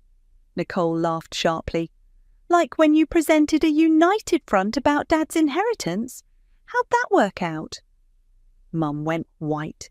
That was different, was it? Because it looks like the same Patricia to me. Always taking what isn't yours, always justifying it. 10 minutes later, I was sitting across from Nicole at the local diner, watching her dump sugar into her coffee. "Your mother pulled this same stuff when we were kids," she said. "Always manipulating situations, always making herself the victim. When our dad died, she convinced everyone I was too unstable to handle my share of the inheritance. Sound familiar? She said you were going through a rough time. I was in medical school working my arse off." Nicole stirred her coffee aggressively. "She told the lawyers I was having a breakdown. Next thing I knew, my portion went to her. For safekeeping, never saw a dime." A text lit up my phone. "Savannah, Mum's crying because of you. Again, hope you're proud of yourself." Nicole glanced at the message. "Your sister's just like her, isn't she? Same talent for twisting things. I didn't want it to be like this, I admitted. I just wanted justice. Nicole reached across the table, squeezed my hand. Sometimes justice looks ugly up close. When we got home, 2 more investigators were in our living room. Mum sat rigid on the couch while Dad paced. "Mrs. Ramirez," one was saying, "we've uncovered evidence suggesting coordinated fraud across multiple claims. This goes beyond the recent incident." "My daughter needed medical care." "Your daughter needed a nose job," the other investigator cut in, "which you funded by draining your other daughter's college account, then committed insurance fraud to cover it up." I started to slip upstairs, but Savannah blocked my path. "Why do you hate me so much?" Her voice cracked. "What did I ever do to you?" I looked at my sister, really looked at her. Perfect nose, perfect hair, perfect life, built on lies and stolen dreams. "You never had to earn anything," I said quietly. "Everything was just given to you. My college fund. I worked every summer since freshman year. But you just had to cry to Mum about your nose and poof, my future gone. It wasn't like that." "Then what was it like? Explain it to me. Explain how your nose job was worth more than my education." Tears spilled down her cheeks. "You don't understand how hard it is being me. No, you don't understand how hard it is being everyone else. We all have dreams, Savannah. We all have things we want. But some of us actually work for them instead of stealing them." "I didn't steal. You knew where the money came from. You knew it was wrong. But you didn't care because you never have to care. That's why I hate you." The investigators appeared in the hallway. "Miss, we'd like to ask you some questions about the previous insurance claims." Savannah's face crumpled. "Mum, they can't. I didn't." "Actually," one investigator said, "we're considering fraud charges against all involved parties, including you, Miss Ramirez." Mum rushed to Savannah's side. "She's just a child. She didn't know." "These text messages suggest otherwise." The investigator held up a document. "You and your daughter explicitly discussed fabricating accident details." Nicole stepped forward. "I'm a lawyer. Before anyone answers questions, I suggest." "You have no right to be here," Mum snapped. "Actually," I said, "she's the only one who does." The second investigator cleared his throat. "We'll need statements from everyone. And Mrs. Ramirez, your insurance company has already begun proceedings to recover all fraudulent payments, with penalties." Mum sank onto the stairs, her perfect world crumbling. Dad had stopped pacing and stood staring out the window, shoulders slumped. Savannah looked at me one last time, mascara streaking her cheeks. "I hope you're happy now." I watched the investigators lead my sister into the dining room for questioning, Nicole following close behind. "Not happy," I whispered. "Just finally heard." The letter arrived on a Thursday morning. Mum's hands trembled as she opened it. Then she sank into a kitchen chair. $47,000, she whispered. "They want $47,000 in fines and repayment, plus potential criminal charges." Dad grabbed the letter. "There must be some mistake." "The mistake," I said from the doorway, "was thinking you'd get away with it." "Wendy," Dad turned to me, his voice desperate. "Please, you have to help us. Tell them it was all a misunderstanding." "Like how my empty bank account was a misunderstanding." Mum stood up suddenly. "I raised you better than this vindictive streak." "You raised me to be quiet and convenient," I cut in. "How's that working out?" The doorbell rang. Elliot, Savannah's boyfriend, stood there looking uncomfortable. "Is Savannah home? She's not answering my texts." "She's meeting with our lawyer," Mum said stiffly. "Oh." He shifted awkwardly. "Well, could you give her this? It's her stuff from my car." He handed over a small box. After he left, I noticed something fall from the box, a folded paper. I picked it up and my heart stopped. It was a printed conversation between Savannah and Mom, dated before the accident. Savannah: Elliot agreed to bump my car, TMRW, just a tiny hit. Mum: perfect. Remember what we discussed. Immediate pain, hold your face, mention dizziness. Savannah: insurance will cover the nose job. Mum: they won't have a choice. Just stick to the story. My hands shook as I took photos of the messages. Upstairs, I could hear Savannah crying on the phone. Elliot, please, I can explain everything. Hello? Hello? She came downstairs later, eyes red. He broke up with me, said he can't date someone who's being investigated for fraud. This is all your fault. Actually, I held up my phone with the screenshots. It's yours. Planning accidents for insurance payouts? That's next level, even for you. Her face went pale. Where did you get that? Then Elliot dropped off your stuff. Guess he kept receipts too. Mum overheard and rushed over. Give me that phone. Too late. I stepped back. It's already backed up and forwarded to Investigator Hopkins. You little... Mum lunged for me, but Dad held her back. Patricia, stop. This isn't helping. Nothing helps, she screamed. Our reputation is ruined. We're facing charges, and it's all because our own daughter betrayed us. No, I said calmly. It's because you got caught. There's a difference. My phone buzzed. A text from Elliot. Found more screenshots between Savannah and your mum. Planning other accidents too. Want them? You've destroyed this family, Savannah sobbed. You know what's funny? I looked at my sister. You could have just asked me. If you'd come to me and said you really wanted this surgery, maybe we could have split my college fund, shared it like actual sisters. But you and Mum had to scheme and steal instead. Dad approached me, his voice low. Wendy, please, the hearing is next week. If you just tell them you were mistaken. I already gave them everything I had, I said. And thanks to Elliot, they're about to get more. Mum collapsed onto the couch. They're talking about pressing charges against Savannah too. My baby could go to jail. Should have thought about that before making her your accomplice. The doorbell rang again. This time it was Hopkins with another investigator. Mrs. Ramirez, he said grimly, we've received new evidence suggesting premeditated insurance fraud. We'll need you and your daughter to come with us for formal questioning. Mum started crying. Savannah looked like she might faint. What kind of new evidence? Dad asked weakly. Text messages planning staged accidents, Hopkins replied. Multiple incidents, coordinated deception. This changes everything. I watched from the stairs as they led my mother and sister out to their car. Dad stood in the doorway, looking lost. Was it worth it? He asked me quietly. Destroying your own family? I thought about all the times I'd stayed quiet, all the dreams I'd sacrificed, all the lies I'd watched them tell.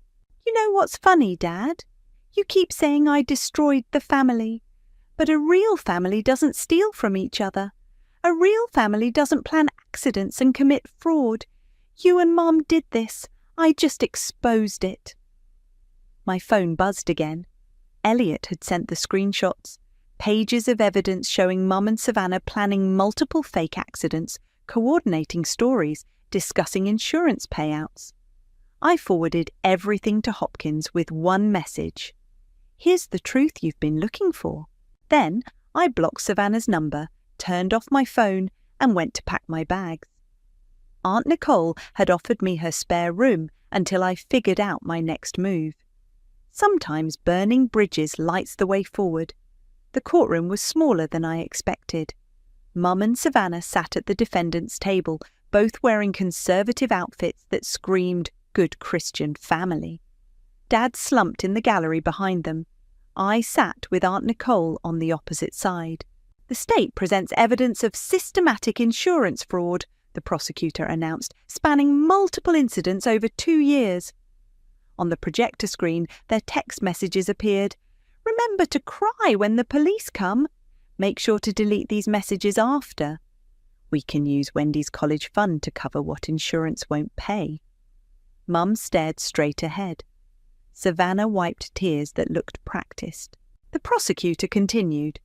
Furthermore, We have evidence of the defendants planning staged accidents for financial gain. Elliot took the stand next. He looked different in a suit. Yes, they asked me to deliberately cause a minor collision, he testified. Savannah said it was the only way to get insurance to pay for her surgery. Savannah's sob echoed through the courtroom. It sounded hollow. During the recess, Dad approached me in the hallway. Your mother lost her job, he said quietly. The PR firm said they can't have someone under investigation for fraud handling client accounts. That's unfortunate. I've been suspended too, pending internal review. He ran a hand through his greying hair. We might lose the house. Maybe Savannah can influence her way into a new one, I replied. Back in session, the evidence kept mounting. Photos of Savannah at parties the night of her traumatic accident. Bank statements showing the transfer of my college fund. Insurance claims filled with lies. The judge's verdict was clear. Guilty on all counts. Given the premeditated nature of these crimes, she announced, I'm imposing the maximum financial penalties. Additionally, Mrs. Ramirez will serve 6 months house arrest. Miss Ramirez, given your age and cooperation, you'll receive 2 years probation and community service. Mum's perfect mask finally cracked. But we're respected members of this community. Not anymore, the judge replied. Outside the courthouse, reporters waited with cameras. Mum covered her face, but Savannah, ever the influencer, tried to pose. Don't, Nicole snapped at her. For once in your life, show some dignity. My phone buzzed. It was an email from Savannah's biggest brand partnership. Given recent events, we're terminating all collaboration agreements effective immediately. Our brand cannot be associated with criminal activity. I forwarded it to Savannah without comment. That night, scrolling through local news, I saw the headlines. Local family convicted in insurance fraud scheme. Mother-daughter duo planned fake accidents for profit. College fund stolen for fraudulent cosmetic surgery. Mum's carefully curated reputation was in shambles. Her social circle had evaporated. The country club quietly revoked their membership. Chloe called while I was packing my room at Nicole's. Girl, you won't believe this. Remember that scholarship essay you wrote about resilience and standing up for truth? Yeah? The Community College Selection Committee loved it. They're offering you a partial scholarship. I sat down hard on my bed. How much? 12,000. Not enough for a full ride, but it's something, I whispered. It's a start.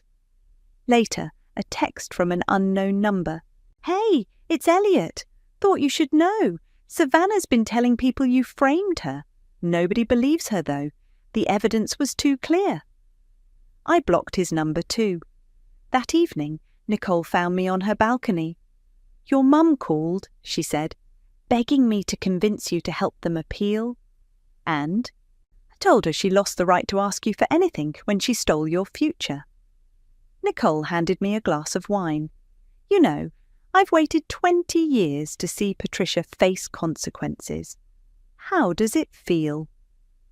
I thought about my empty bank account, about the scholarship that wouldn't cover even half of what was stolen, about the family photos I'd packed away. Not as good as I thought it would, I admitted, but not as bad either. Justice rarely feels clean, Nicole said, but that doesn't make it wrong. My phone lit up with a Facebook notification. Mum had posted, "Some betrayals ruin more than just trust. They destroy families. Remember that before you choose revenge over love." I showed Nicole, who snorted, "Still playing victim. Some people never learn." "No," I said, blocking Mum's profile. But I did. The sun was setting over the city. Somewhere across town, Mum was starting her house arrest. Savannah was probably crying over her lost influencer deals. Dad was likely staring at bills they couldn't pay. And me? I was finally free. Not rich, not whole, but free. I picked up my acceptance letter from the community college and smiled. Sometimes you have to lose everything to find out what you're really worth. The moving truck pulled away from Nicole's house as I balanced my laptop on a box, finishing my latest blog post. The piece about family fraud and stolen futures had gone viral, catching the attention of a small publishing house. My phone buzzed. A text from Dad. "Your mother's house arrest ends tomorrow. She wants to see you." I deleted it without responding. Chloe barged in, waving her phone. "Have you seen this? Savannah's trying to rebrand herself as a redemption journey influencer." I looked at the post she showed me. Savannah, makeup-free, staring soulfully at the camera. Learning from my mistakes, growth isn't always pretty. Authenticity, journey, real talk. "At least she's admitting they were mistakes," I said. "Oh, wait till you see the comments." Chloe scrolled down. "People are roasting her. Someone linked your blog post about the fraud." Nicole appeared in the doorway. "Speaking of your blog, check your email." I opened my inbox to find a message from the publishing house. "Your story resonates with thousands who've experienced family betrayal. We'd like to discuss a book deal." "Holy shit," Chloe whispered, reading over my shoulder. "Language," Nicole smiled, "but also, yes, holy shit indeed." The doorbell rang. I opened it to find Savannah standing there, looking smaller without her usual perfect styling. "Can we talk?" I stepped onto the porch, leaving the door open so Chloe and Nicole could hear.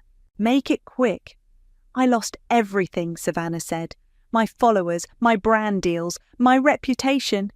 "You lost things you never earned," she flinched. "Mum's different now. The house arrest, it broke something in her. She actually apologized to me yesterday. First time ever." "Good for her." "She wants to apologize to you too." Savannah pulled out her phone. "Look at this text she sent me. I destroyed our family with my pride and lies. Your sister deserved better. Funny how prison time brings out the honesty in people." "I'm trying to make it right," Savannah's voice cracked. "I got a real job. I'm paying back the restitution. I even—" She swallowed hard. "I started therapy." I studied my sister's face.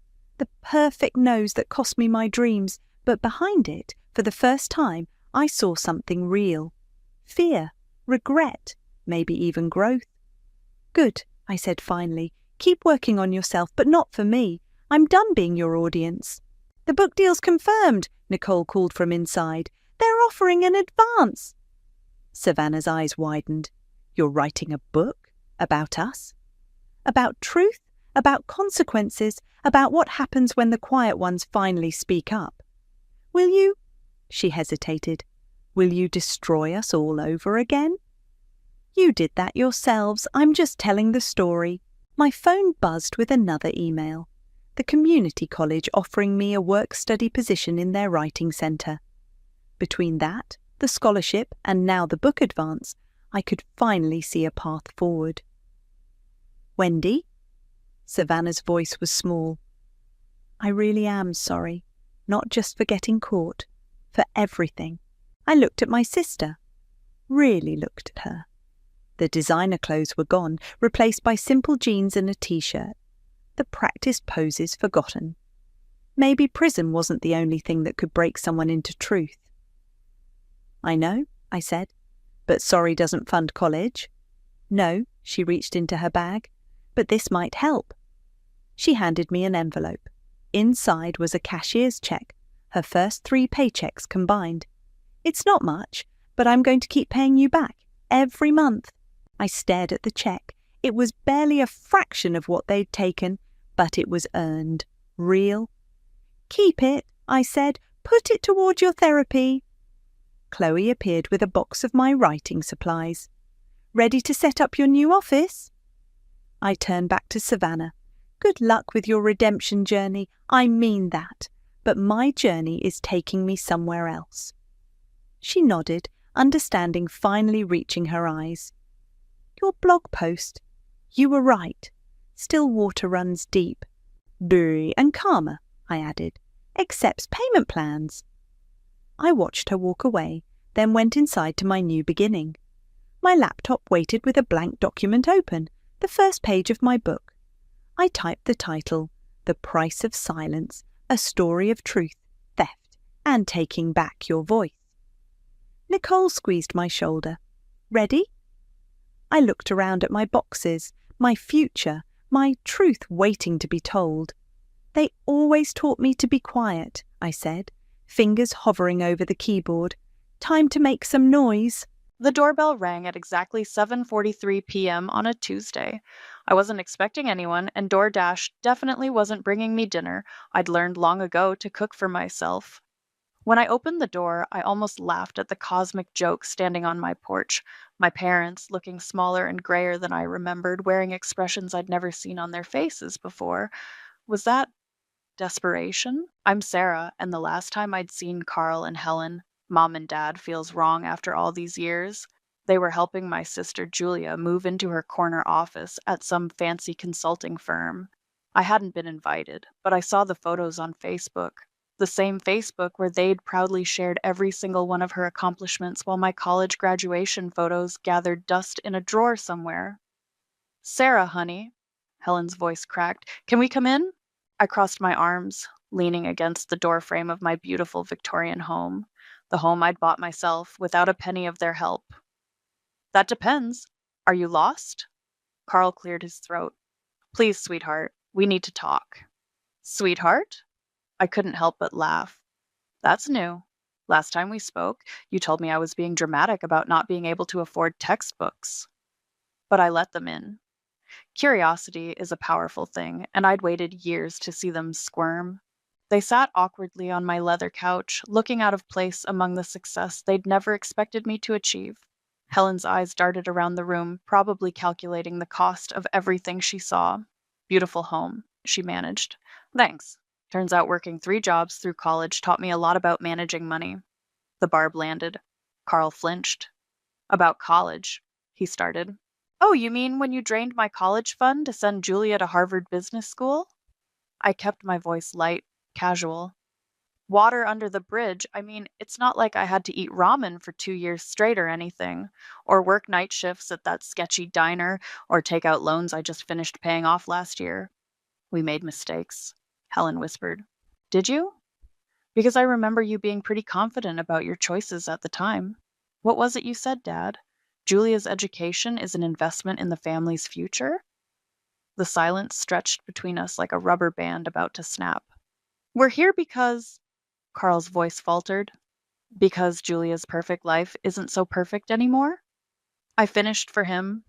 Yeah, I heard about the divorce and the credit card debt, and the fact that she's been borrowing from your retirement fund. Their shocked faces told me everything. They didn't expect me to know. They didn't expect me to be successful. They didn't expect me to be sitting here, calm and collected, while their world fell apart. How did you? Helen started. I'm a product manager at one of the biggest tech companies in the country. Information is kind of my thing. I leaned forward. Just like I know you're facing foreclosure on the house where you raised your golden child while treating me like an afterthought. The doorbell rang again. This time, I knew exactly who it was. Come in, I called out. Julia burst through the door, designer handbag swinging wildly. Mom, Dad, why are you here? I told you I'd handle it. Handle what exactly?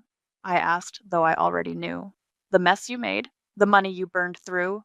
Or were you planning to manipulate them into selling their house to cover your mistakes? Again? You don't understand, Julia snapped. Some of us had real careers to maintain, real responsibilities. Right, because working my way through college while you partied at Harvard was me being irresponsible. We're losing everything, Helen interrupted, tears streaming down her face. The house, our savings. Sarah, please, you're our only hope. I stood up slowly, smoothing down my silk blouse, the one I'd bought myself, like everything else in my life. That's funny, I said quietly. I remember saying those exact words to you 12 years ago, when I was begging you not to take my college fund, when I needed my parents. Remember what you said then? They didn't answer. They didn't have to. You said, you'll figure it out. And you know what? I did. I walked to my front door and opened it. So here's what's going to happen. You're all going to leave right now, but tomorrow night we're having dinner, all of us, and I'll bring papers. Papers? Carl asked. I smiled, and for the first time in my life, I saw fear in my father's eyes. Yes, papers. Because if you want my help, it's going to cost you, and I'm not talking about money. I spent the next morning in my home office, typing furiously while my best friend Simone paced behind me. You're really going to make them sign all this? She peered over my shoulder at the document I was drafting, every single word. I hit print and watched the pages stack up. They want my help. These are my terms. Girl, this is delicious. Simone picked up the first page. But what if they refuse? Then they lose everything. I shrugged, just like they were willing to let me lose everything. My phone buzzed. It was Lionel, my business partner. The restaurant's confirmed for 7. Private room, like you asked. Perfect. You're still coming, right? Wouldn't miss it. Someone needs to keep you from committing murder. I laughed, but part of me knew he wasn't entirely joking. The restaurant was upscale enough to make my parents uncomfortable, but not so fancy that they could accuse me of showing off. I arrived early with Leonel and Simone, the stack of papers tucked safely in my bag. Helen and Carl arrived first, looking like they'd aged another decade overnight. Julia swept in 10 minutes late, wearing clothes that probably cost more than their monthly mortgage payment. Really, Sarah? She gestured at Leonel and Simone. You needed to bring backup? They're here as witnesses, I said calmly, pouring myself a glass of wine. And moral support. Witnesses to what? Carl's voice was sharp with anxiety. To the truth, all of it. I pulled out the papers. But first, let's order. I'm starving. The waiter came and went. Small talk died a painful death. Finally, Helen cracked. Sarah, please, we're your family. Are we? I set down my fork. Because family doesn't steal from each other. Family doesn't play favorites. Family doesn't... Oh, here we go again, Julia interrupted. Poor Sarah, always the victim. Leonel's hand tightened on his water glass. Careful, he warned. No, let her talk, I said. Tell us, Julia. Tell us how much money you've borrowed from Mom and Dad in the last 5 years. She paled. That's none of your business. Wrong. It became my business when they showed up at my door asking for help. I pulled out my phone. Should I read the numbers? Because I have them. All of them. How dare you? $50,000 for your down payment, $30,000 for your wedding, $125,000 for your business venture that failed spectacularly. And let's not forget the credit cards you opened in Mom's name. Helen gasped. Carl's face went red. Julia, he whispered, tell me that's not true. They offered to help. Julia's voice rose hysterically. They wanted to. Like they wanted to help me? I pulled out another document. This is a copy of my college fund statement from 2010. The day before you emptied it for Julia's grad school, it had 87 $32 in it. My money. Money Grandma left specifically for my education. We thought, Helen started. You thought Julia deserved it more. You always thought Julia deserved more. I spread the papers across the table. Well, now it's my turn to decide who deserves what. What are these? Carl picked up the first page. My conditions. There are 10 of them. Sign them all and I'll help save your house. Refuse and you can figure it out yourselves. I smiled. You know, like I had to. Julia snatched the papers. Her face went from pale to red as she read. This is insane, a public apology, family therapy, community service. She threw the papers down. She's trying to humiliate us. No, Simone spoke up. She's trying to make you understand what you did to her. We did what we thought was best, Carl insisted. Best for who? Leonel asked quietly. Because from where I'm sitting, your best choices destroyed one daughter while enabling the other to commit fraud. The word fraud fell like a bomb on the table. Julia stood up so fast her chair toppled backward. You can't prove anything. Actually, I pulled out one final document. I can. Mom, is this your signature on Julia's last loan application? Helen's hands shook as she examined the paper. No, she whispered. No, I never signed this. Julia's designer bag hit the floor. Her face crumpled. I needed the money. she sobbed. The divorce. Silas was going to take everything. Sign the papers, I said firmly, or I'll make sure the bank sees this. Your choice. Carl reached for his pen first. Helen followed, tears streaming down her face. Julia just stood there, shaking. Tick-tock, I said softly. The clock's running out, just like it did for me 12 years ago. The pen scratched against paper, one signature after another. When they finished, I gathered the documents carefully. Dinner's over, I announced. I'll be in touch about next steps. I stood up, then paused. Oh, and Julia, don't bother trying to leave town. That would void the agreement immediately. As we walked out, Simone squeezed my hand. You okay? I took a deep breath of the cool night air. I'm just getting started. 3 days after the restaurant showdown, I sat in my living room with Lionel, reviewing the final version of what we'd started calling the reckoning plan. Your parents called again, he said, scrolling through his phone. That's 5 times today. Let them sweat. I checked my watch. They'll be here in an hour anyway. The doorbell rang early. It was Julia, alone and looking decidedly less polished than usual. We need to talk, she said, pushing past me into the house, before Mom and Dad get here. By all means, come in, I muttered, closing the door. Julia paced my living room, her designer heels clicking against the hardwood. Look, I know I messed up, but there has to be another way. Another way? I crossed my arms. Like what? More loans? More fraud? I can pay it back. She ran her hands through her hair. I just need time. Time? Lionel laughed from the couch. Like the time Sarah needed to finish college without going into debt? Julia spun toward him. This isn't about you. You're right, I said quietly. It's about accountability. Something you've never had to face. The doorbell rang again. This time it was my parents, right on schedule. Helen's eyes were red-rimmed, and Carl looked like he hadn't slept in days. Sit down. I gestured to the couch. We have a lot to discuss. Before we start, Carl cleared his throat. We want you to know we've been thinking about everything you said. Really? I pulled out a folder. Then let's test that. Mom, do you remember what you said when I called you crying about not being able to afford my textbooks? Helen shifted uncomfortably. Sarah, that was so long ago. You said, maybe you should have studied harder for scholarships like your sister. I was working 30 hours a week and maintaining a 3.8 GPA. I didn't mean, Dad, what about when I got that internship at the tech company, the one that led to my current job? I turned to him. What did you say? Carl looked at the floor.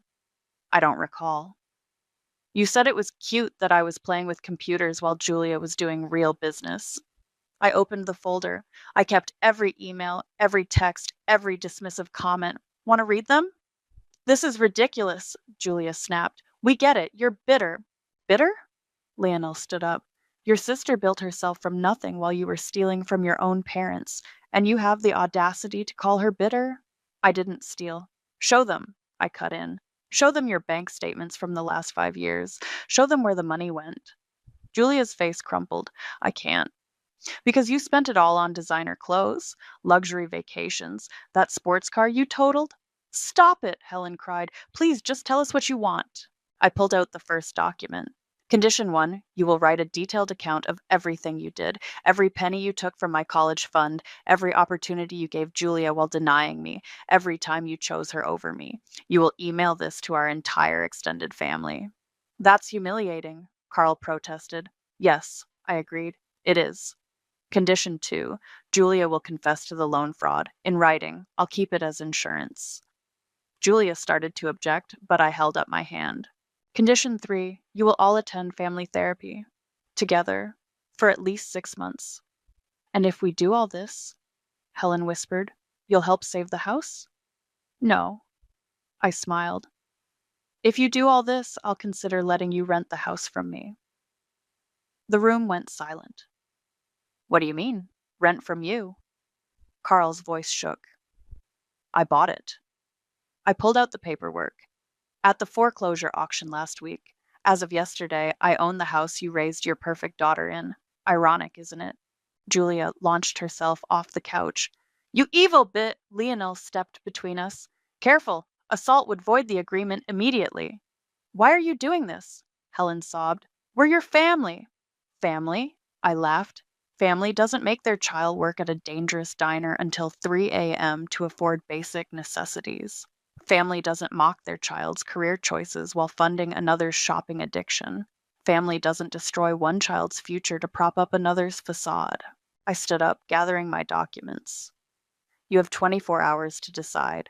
Sign the papers, follow my conditions, and you can stay in the house as my tenants. Refuse, and you can all figure out where to live next week. You wouldn't, Julia whispered. Try me. I walked to the door and opened it. Oh, and Julia, I've already spoken to Silas. He's very interested in testifying about your financial activities during the divorce, just in case you're thinking of running. They filed out silently, broken. As I closed the door, Lionel put his hand on my shoulder. You okay? I took a deep breath. I've never been better. The next morning, my phone buzzed with a text from an unknown number. It was Silas, Julia's ex-husband. Just got a threatening call from Julia. Thought you should know. I forwarded the message to Lionel, who called immediately. Want me to send the evidence to the bank now? He asked. Not yet. Let's see what they do next. I didn't have to wait long. At exactly noon, Julia stormed into my office, bypassing security somehow. Her mascara was smeared, and she clutched a crumpled stack of papers. You talked to Silas? She hissed. My ex-husband? I didn't look up from my computer. You should have knocked. He's going to tell them everything, the credit cards, the gambling, the offshore account. I finished, finally meeting her eyes. Yeah, he mentioned that. She collapsed into the chair across from my desk. How did you find out? I'm good at what I do, Julia. Really good, something you and Dad never bothered to notice. I closed my laptop. Did you bring the signed papers? She threw them on my desk. Mom and Dad signed. I won't. Then I guess you better start packing. You don't understand. She leaned forward, desperate. I'll lose everything. My reputation, my friends. Like I lost my chance at a normal college experience? I stood up. Security's on their way. You can either sign now or explain to them why you're trespassing. The door opened and 2 security guards appeared. Julia's hand shook as she grabbed a pen. I hate you, she whispered, signing each page. No, I replied calmly. You hate that you're finally facing consequences. After she left, Simone came by with lunch. Your sister just ran past me crying. Good meeting? She signed. I showed her the papers. They all did. So what's next? Before I could answer, my phone rang. It was Helen. We need to meet, she said. All of us, one last time. We gathered at my house that evening. Carl and Helen sat stiffly on the couch while Julia huddled in an armchair. Leonel and Simone flanked me like bodyguards. We've signed everything, Carl said. What more do you want? Honesty. I pulled out an old letter. Like about this, Mom? Want to read it out loud? Helen's face went white. Where did you get that? Found it in Julia's room while helping her pack for college, the one you paid for. I unfolded the paper. Should I read it instead? Sarah, please. Dearest Julia, I began. I know you're worried about your sister's attitude lately, but remember, she was our backup plan. We only had her because the doctors said you might not be able to have children. You're our real miracle. The room went deadly quiet. I was 13 when I found this, I continued. 13 when I learned I was just an insurance policy. It wasn't like that, Helen sobbed. Really? Because that explains a lot. Why you always chose her. Why my accomplishments never mattered. Why you could steal my future without a second thought. We made mistakes, Carl started. Mistakes? Simone cut in. You emotionally abused your daughter for years. That's not a mistake. That's a choice. And now you're facing the consequences of those choices, Lionel added. I pulled out one final document. This is the rental agreement for the house. $3,000 a month, utilities not included. Take it or leave it. That's more than our mortgage was, Julia protested. Market rate, I shrugged, plus a small fee for emotional damages. You can't be serious, Carl stood up. We're your parents. No, I said quietly. You're my tenants, and you're late with your first payment. Julia launched herself at me, but Lionel caught her arm. Remember the assault clause, he warned. You have until Friday to pay, I continued as if nothing had happened. And Julia, The guest house is not included in the lease. Find your own place. Where am I supposed to go? She cried. You'll figure it out, I echoed their words from years ago. Now get out, all of you. They left one by one, Helen crying, Carl silent, Julia shaking with rage. When the door closed, Simone hugged me. You did it, she whispered. Not yet. I looked at the stack of papers on my coffee table. This is just the beginning. What do you mean? Lionel asked. I picked up my phone, showing them an email from Silas. Turns out Julia's been hiding more than just credit card debt, and tomorrow everyone's going to know exactly what kind of person she really is. Sarah, Lionel warned, be careful. Revenge can consume you. This isn't revenge, I said, typing a response to Silas. This is justice, and it's long overdue. The email from Silas contained exactly what I needed: bank statements, hidden accounts, and a trail of financial destruction that would destroy Julia's carefully crafted image. But before I could use it, she showed up at my door at midnight, mascara streaked down her face. You won, she slurred, clearly drunk. Happy now? I should have closed the door. Instead, I let her in. You're drunk, I stated flatly. Call an Uber. Did you know, she stumbled to my couch, that Dad always said you were the smart one? Sarah's so responsible, he'd say. Sarah never needs help. She laughed bitterly. That's why they helped me instead, because you could handle everything yourself. That's not help, Julia. That's neglect. Oh, please. She stood up, swaying. You got everything you wanted anyway. Look at this house. Look at your perfect life. I got nothing from them, I snapped. Everything I have, I earned. While you were partying at Harvard on my college fund, I was working midnight shifts at that disgusting diner. While you were charging designer clothes to Mom's credit cards, I was eating ramen and selling my textbooks to pay rent. At least you're strong, she screamed. They made me weak. They gave me everything, and now I can't survive without them.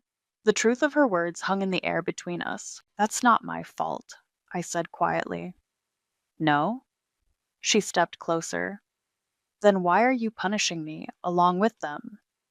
Because you knew. I met her eyes.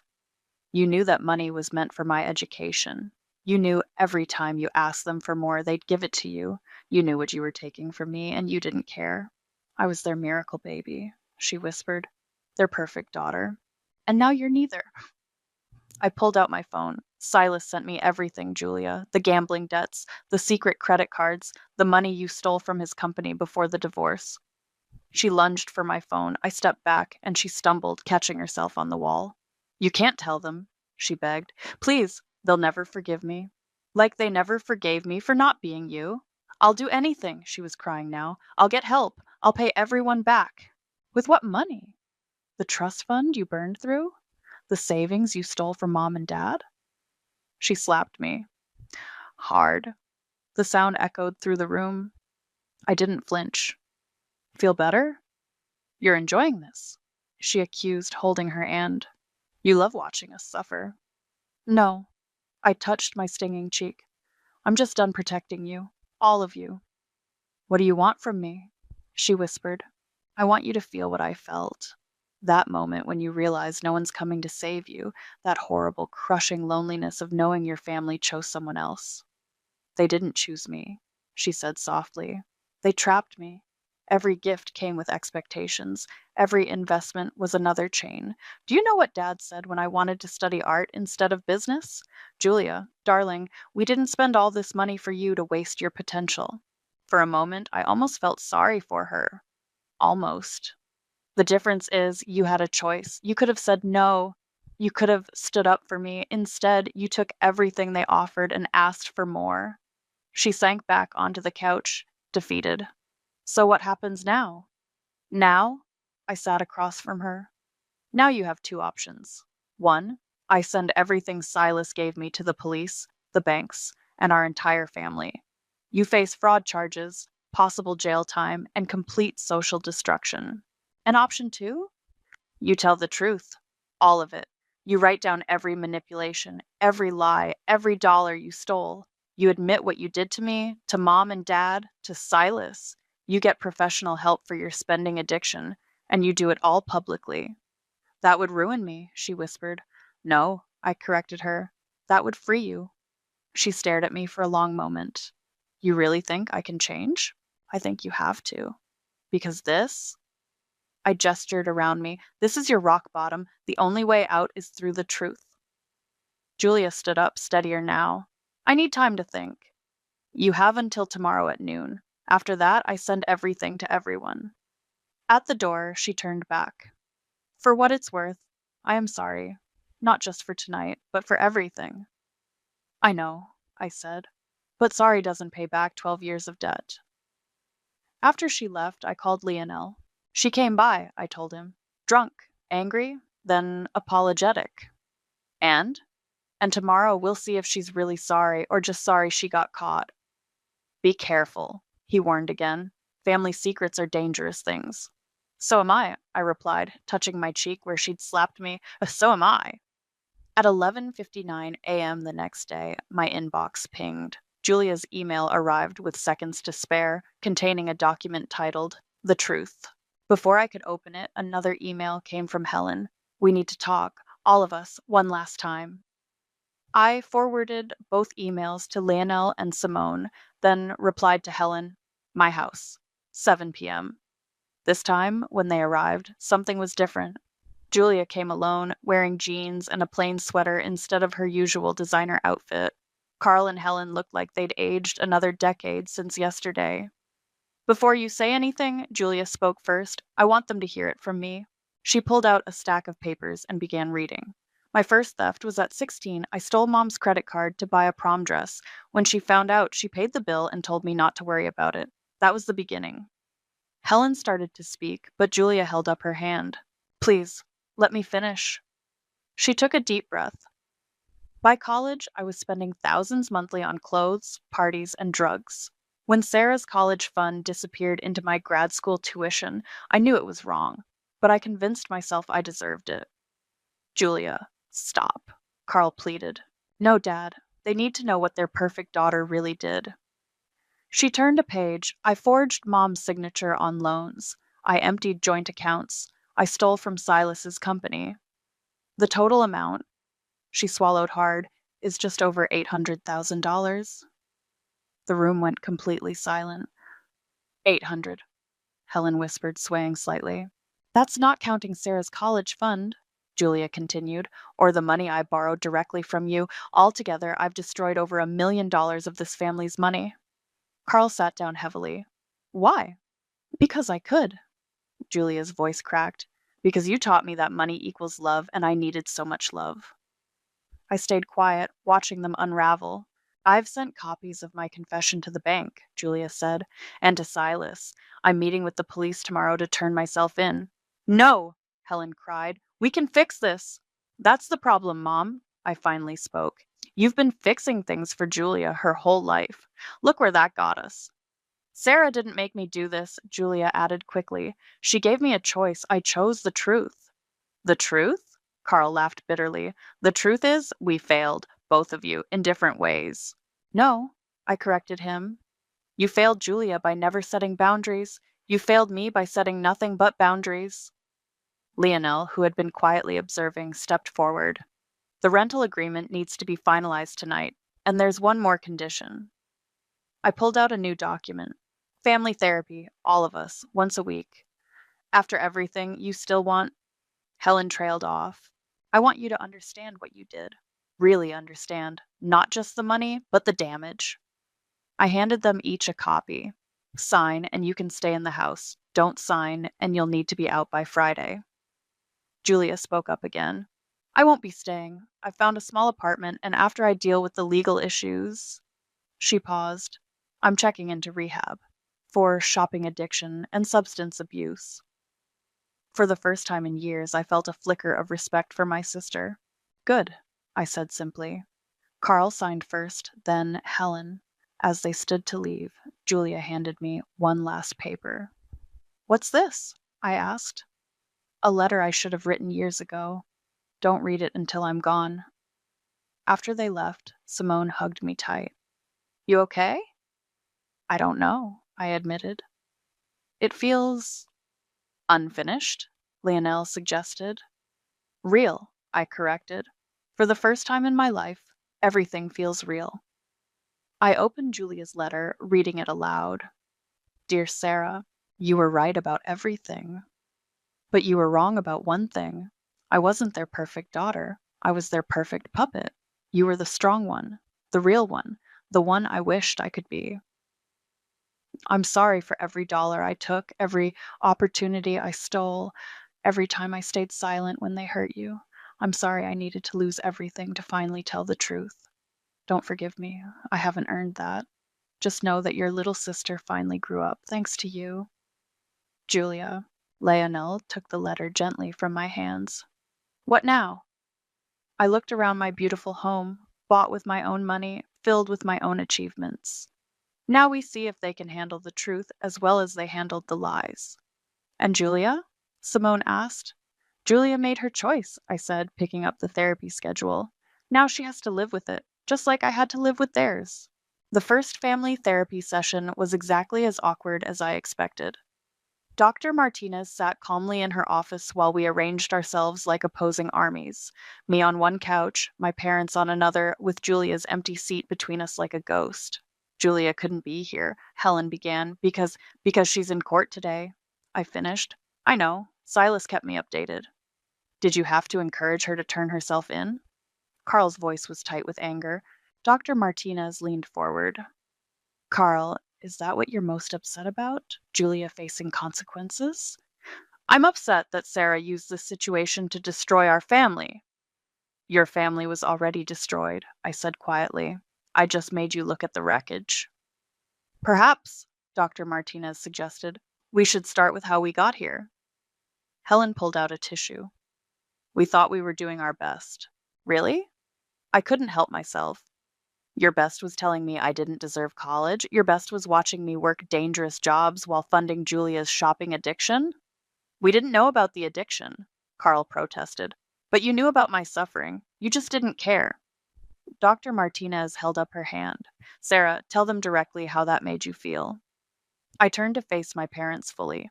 It made me feel worthless, like I was a backup plan that didn't work out. Helen flinched. That letter, I never meant for you to see it. But you meant what you wrote. The silence was deafening. Yes, she finally whispered. At the time, I did.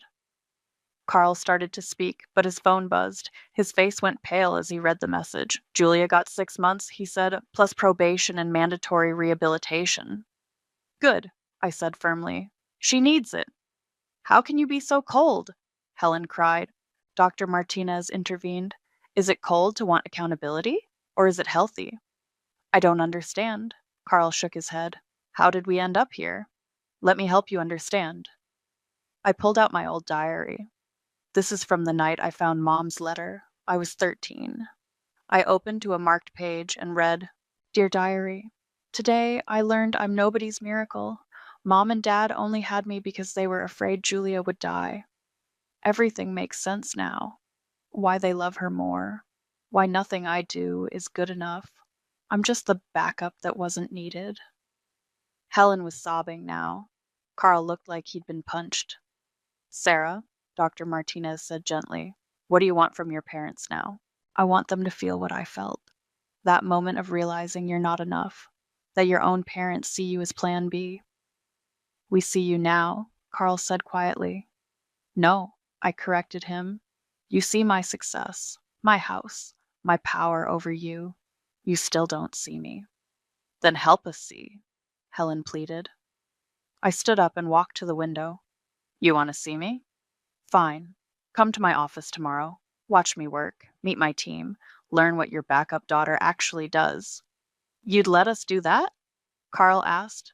One day, one chance. To see the person you could have been proud of all along. Dr. Martinez made a note. That's an excellent suggestion. Homework for next week. Carl and Helen will spend one workday observing Sarah. Sarah, you'll visit Julia in rehab. What? I spun around. That wasn't part of the deal. Healing goes both ways, she said simply. You've shown them your pain, now show them your strength, and maybe show Julia there's a path forward. As we left the session, Helen tried to hug me. I stepped back. Tomorrow, 9 a.m. sharp, my office. Don't be late. That night, I called Simone.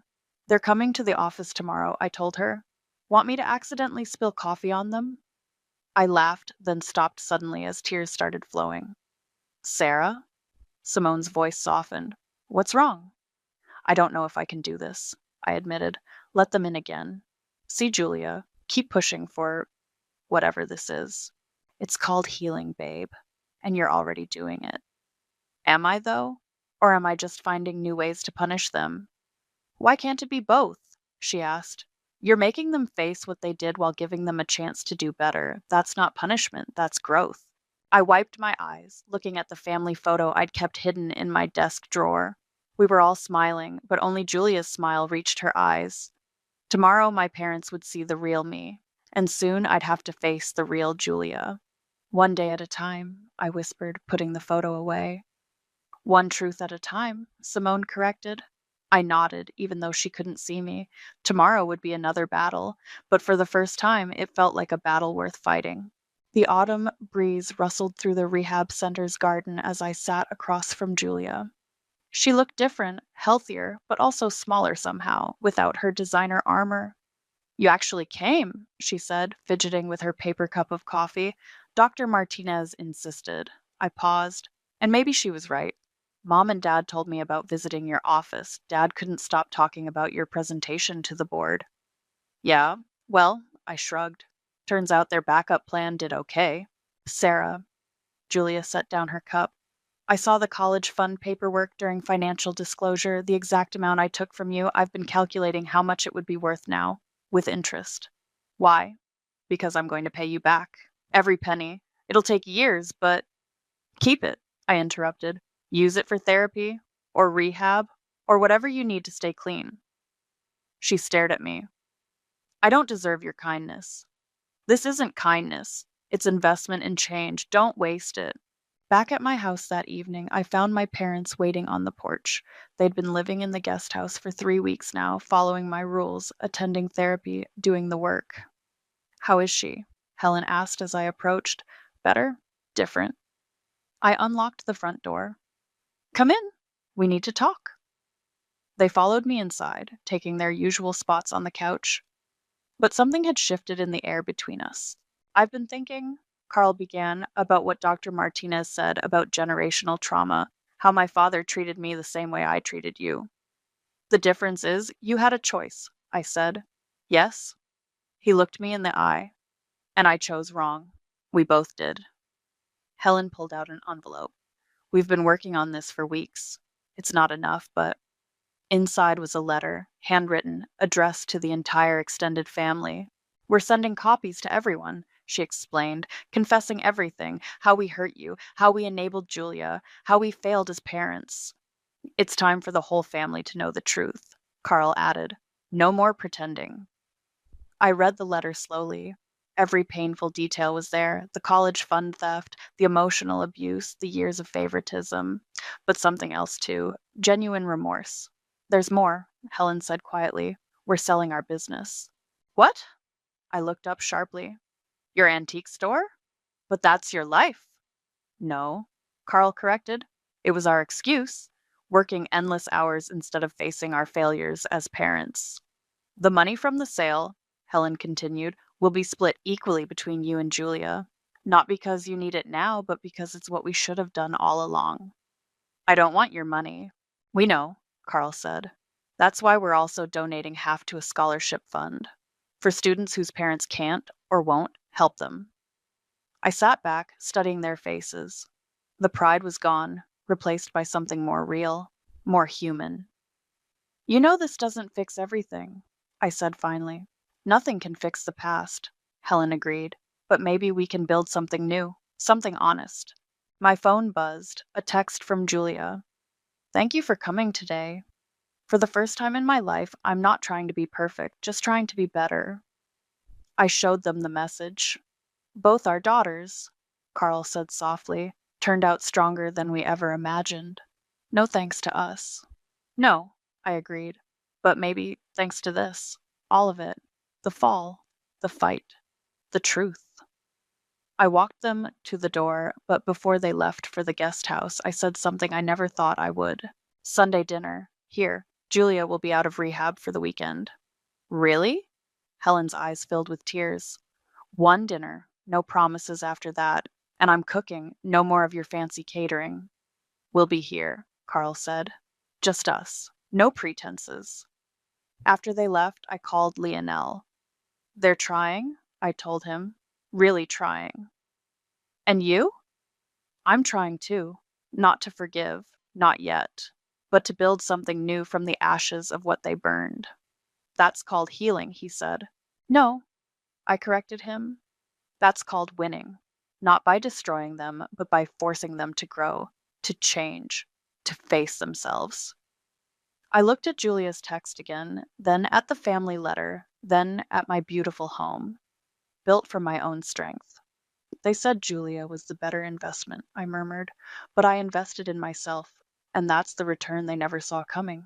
The autumn wind rattled my windows, carrying away the last traces of summer, and with it the last traces of who we used to be. Something new was growing in its place, something real, and this time we were all choosing to nurture it. The doctor's words hit me like a physical blow. Talia, delaying your next treatment isn't an option. The risks are too high. I stared at my phone's banking app, refreshing it again and again, as if that would somehow make the numbers change. But the trust fund balance stayed mockingly low, 740,013. Yesterday, it had been $50,000, my safety net, my lifeline, my next 3 rounds of treatment. My name is Talia, and I've spent 26 years learning that chronic illness is expensive. But I never thought I'd have to learn that lesson from my own family. Mom? My voice shook as I called her. The trust fund, Grandma's medical trust fund. It's empty. There must be some mistake. The pause on the other end lasted a beat too long. Oh, honey, we meant to tell you. We had to borrow it temporarily for Stuart's wedding. You know how these things are. The room started spinning. Borrow? Mom, that money was for my treatments. My doctor just said, don't be dramatic, sweetie. We're family. We share. Stuart needs this wedding to be perfect. Francesca's family has expectations. Besides, he promised to help with your medical bills once he gets his bonus. I gripped the phone tighter. When? The treatment can't wait that long, and that money wasn't yours to take. Talia. Her voice turned sharp, the way it always did when I didn't fall in line. Your brother is getting married. This is his moment. Stop being selfish. Selfish? The word tasted bitter. Where was sharing when I needed help with college, when I couldn't work full time because of flare-ups? That was different. Stuart had such potential. And I don't? You know, that's not what I meant. But it was exactly what she meant. It always had been. I hung up and drove straight to their house, my hands trembling on the steering wheel. Dad answered the door in his reading glasses, looking startled to see me. Princess, we weren't expecting you. The trust fund, Dad, $50,000, gone. He removed his glasses, rubbing the bridge of his nose. We did what we had to for Stuart. These things cost money. My treatments cost money. That's why Grandma set up the trust in the first place. Mom appeared behind him. Lower your voice, the neighbors will hear. Good, let them hear how you stole from your sick daughter to fund your golden boy's Instagram wedding. Now that's enough. Dad's voice rose. We didn't steal anything. We're your parents. We made a decision. A decision about my medical care without even telling me? Stop being dramatic, Mom snapped. Stuart needs this. Do you know how many followers Francesca has? This wedding will put our family on the map. I laughed, hollow and harsh. Right, because that's what matters. Not the fact that I might end up in the hospital, but how many likes your precious Stuart gets. You always do this, Mom said, shaking her head. Every time something good happens for your brother, you find a way to make it about you. The familiar ache in my joints was nothing compared to the pain in my chest. When has anything ever been about me? We've sacrificed everything for you. Do you know how much your treatments have cost us over the years?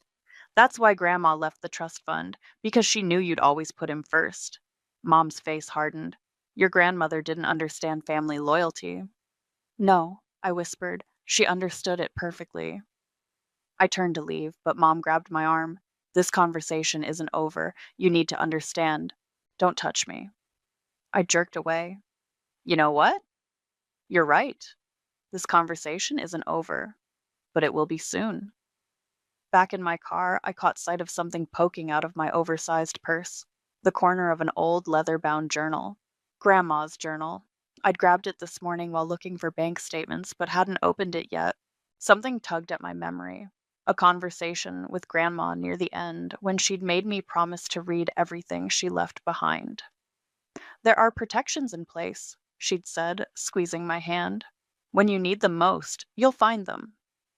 I pulled the journal into my lap and a folded letter slipped from between its pages. Legal letterhead. My hands trembled as I opened it. Dear Mrs. Annika Crawford, this letter confirms the special provisions we discussed regarding the medical trust fund. My phone buzzed. A text from Stuart. Mom's upset. Stop making everything difficult. It's my wedding. I looked at the letter again, then at his text. For the first time in years, I smiled. My hands shook as I read the letter again in my apartment, hardly daring to believe what I was seeing. The legal language was dense, but one paragraph stood out like a neon sign. In the event of misuse or unauthorized withdrawal of funds from the medical trust by the designated trustees, Peyton and Thaddeus, all inheritance rights shall immediately transfer to beneficiary, Talia, including but not limited to property, investments, and liquid assets currently valued at approximately $350,000. I grabbed my phone and Googled the lawyer's name, Carmen Wong. Her office was still at the same address listed on the letterhead. 20 minutes later, I sat in a sleek downtown office, clutching Grandma's letter while Carmen reviewed it. I remember this clause clearly, she said, adjusting her glasses. Your grandmother was very specific about her concerns. Did she know? I leaned forward. That they would do this? Carmen's expression softened. She knew your parents' patterns. She wanted to protect you. Can they fight it, if I pursue this? She shook her head.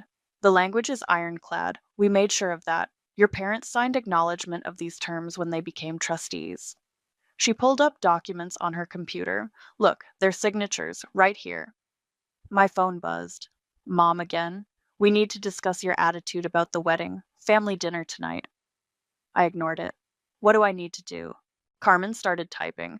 I'll prepare the paperwork. We'll need bank statements showing the unauthorized withdrawal, proof it was used for the wedding rather than medical expenses. She paused. Are you sure you want to do this? It will change everything.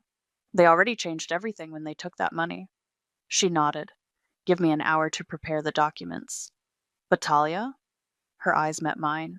Once we file this, there's no going back. Back home, I stood staring at the wedding invitation, mocking me from my fridge. Gold-embossed letters announced Stuart and Francesca's dream wedding. Below it, a handwritten note from Mom. Wear something slimming, dear. Photos are forever. My phone rang. Stuart. What's your problem? He demanded before I could speak. Mom's crying because you're being difficult about the money. That money was for my treatment.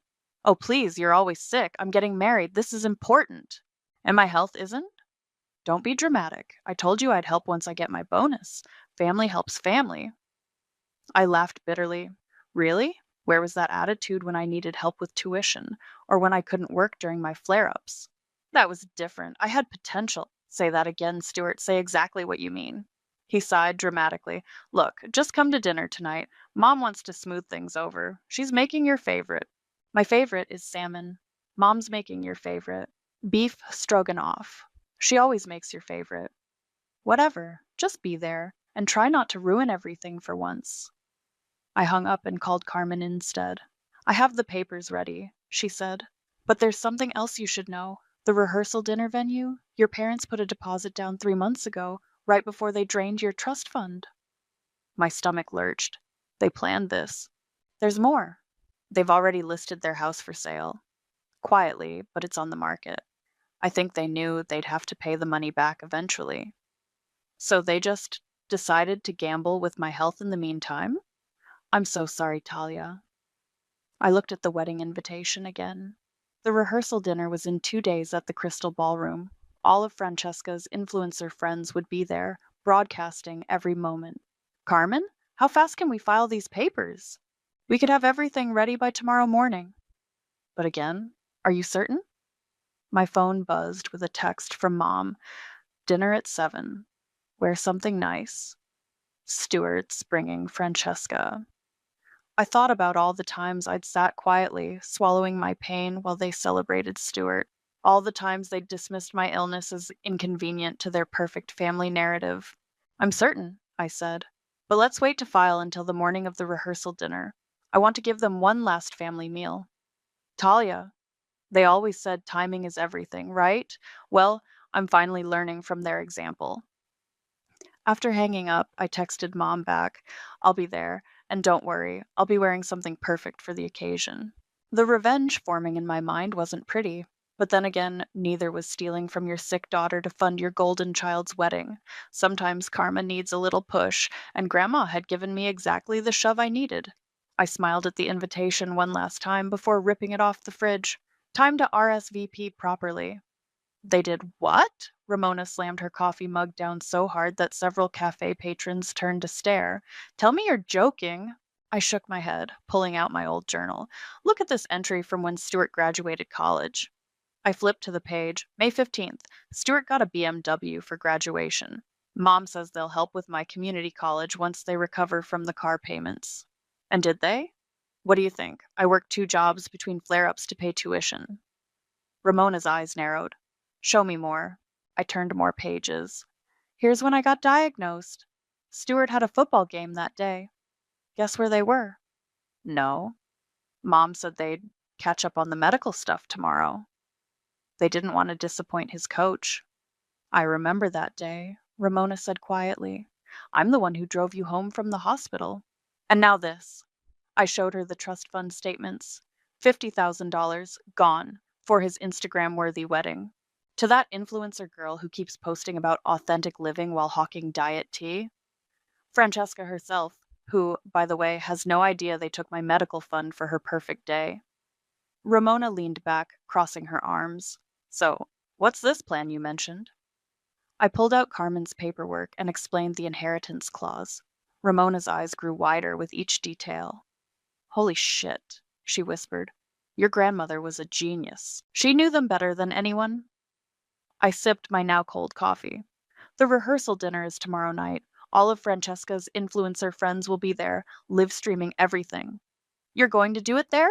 In front of everyone? They care so much about appearances? Fine, let's give them something to see.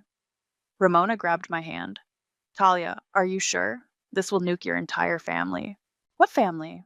The one that's been treating me like an inconvenient footnote my whole life? I pulled out my phone, showing her recent texts.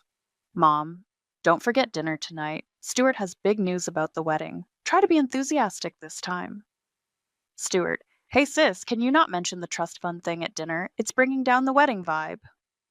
Dad, Princess, your mother's upset. You know how she gets. Just apologize so we can move forward.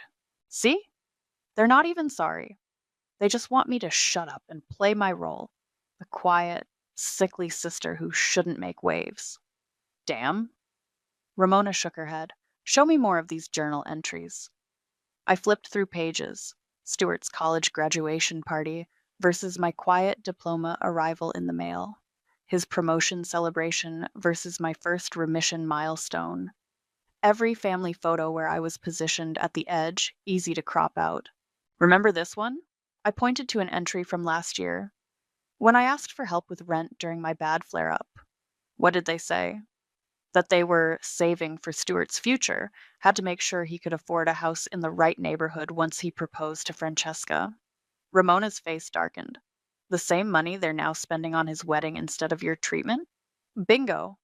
My phone buzzed again, a wedding planning group text I hadn't asked to join. Francesca. Final seating chart for tomorrow. Everyone check your tables. Mom. Oh, add Talia to table 12 in the back. Almost forgot. Stuart. Maybe by the kitchen? The lighting's better for her complexion. Ramona read over my shoulder and swore. Table 12? By the kitchen? Are you kidding me? I smiled grimly. Don't worry, I won't be sitting there long. What do you need me to do? Just be ready with your phone. Record everything. I want a record of their faces when they realize what Grandma did. And after? When it all blows up? I touched the journal's worn cover, thinking of all the pain documented inside. After? I start living without their shadow over me. I get my treatment. I stop being the family afterthought.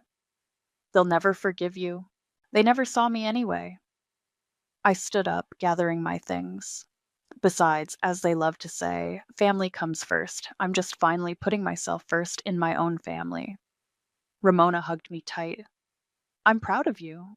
And I bet your grandmother would be too. My phone buzzed one last time. Mom. Darling, I've adjusted the seating chart. Table 11 instead. You'll be with Stuart's old college friends. Please try to keep the health talk to a minimum. It makes people uncomfortable. I showed Ramona the message. See? Always hiding me away. Well, tomorrow night I'm done being invisible. Tomorrow then, Ramona said, her eyes fierce with loyalty. We make them see you. I touched my grandmother's letter in my bag. Tomorrow we make them remember me. Hold still, Talia. Mom fussed with my bridesmaid dress. Really, if you'd just lost those 5 pounds like I suggested. We were at the final fitting, the day before the rehearsal dinner. Francesca twirled in her designer gown while her friends live streamed everything. The dress fits fine, Mom. Fine isn't good enough for Stuart's big day. She yanked the zipper harder. Everything needs to be perfect. Francesca floated over, her diamond ring catching the light. Oh my God, Talia, you look nice. We can totally brighten this up with some contouring makeup. I'll have my glam squad help. Thanks, I muttered, watching Mom beam at Francesca like she'd offered me a kidney. Speaking of help, Stuart chimed in from his phone scrolling perch. I was thinking about your medical stuff, sis. Once I get my bonus next quarter, I could probably chip in a bit. I met his eyes in the mirror. A bit of the 50,000 you borrowed? The room went silent. Francesca's perfectly shaped eyebrows drew together. What 50,000? Nothing, darling. Mom cut in smoothly. Just some family business. Talia, come help me with these alterations. She dragged me to the fitting room, hissing under her breath. Are you trying to ruin everything? Like you ruined my treatment schedule? Don't be dramatic. Stuart will help once he's settled. Family takes care of family. Is that what this is? Taking care of family? Her fingers dug into my arm. You know what? Don't come to dinner tonight. You're clearly not in the right headspace to be supportive. Fine by me. I peeled off the dress, ignoring her protests about being careful with the fabric. My phone buzzed. Carmen. Legal documents are ready, her text read. Filing first thing tomorrow. Are you sure about the timing? I looked up to see Francesca doing another twirl for her live stream. Perfect timing, I texted back. Talia, Mom called. At least come say goodbye to your brother. I walked out in my regular clothes. Stuart barely glanced up from his phone. Hey, try not to be such a downer tomorrow, okay? It's kind of my big day. Don't worry, I smiled. I've got something special planned. Back home, I opened my email to find Carmen's presentation, a simple, devastating PowerPoint that laid out every detail: the trust fund withdrawal, the timing of the wedding deposits, the inheritance clause, all of it. My phone lit up with a text from Francesca. Bridesmaid brunch tomorrow before rehearsal. Don't be late, I replied with sugary sweetness. Wouldn't miss it for the world. Can't wait to see what surprises tomorrow brings. Ramona called moments later. Everything set? Carmen's got the papers ready? You got your phone charged for recording? Girl, I got 2 backup batteries. I'm not missing a second of this. I laughed, then stopped suddenly as another text came through, from Dad this time. Princess, your mother's upset. Says you were difficult at the fitting. Remember when you were little and had stage fright at the school play? I told you then. Sometimes we have to put on a brave face for the people we love. My hands shook as I typed back. I remember, Dad. I also remember being in the hospital while you and Mom were at Stuart's football game. Guess we all have different memories. He replied instantly, That's not fair. We did our best. No, you did your best for Stuart. I got whatever was left over. We made sacrifices you don't understand. Like sacrificing my health for his wedding? No response. Ramona was still on the line. You okay? They still think they did nothing wrong. I said quietly. They really believe they're the heroes of this story. Well, tomorrow they find out they're the villains. You ready? I opened my closet, where a sleek black dress hung ready. Not the pastel bridesmaid monstrosity, something elegant, sharp, memorable, perfect for delivering life-changing news. You know what's funny? I told Ramona. They always taught us that actions have consequences.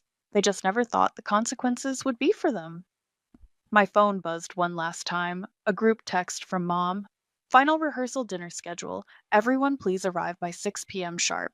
Talia, dear, I've seated you with the photographer. Try to smile naturally this time. Your last family photo was a bit strained.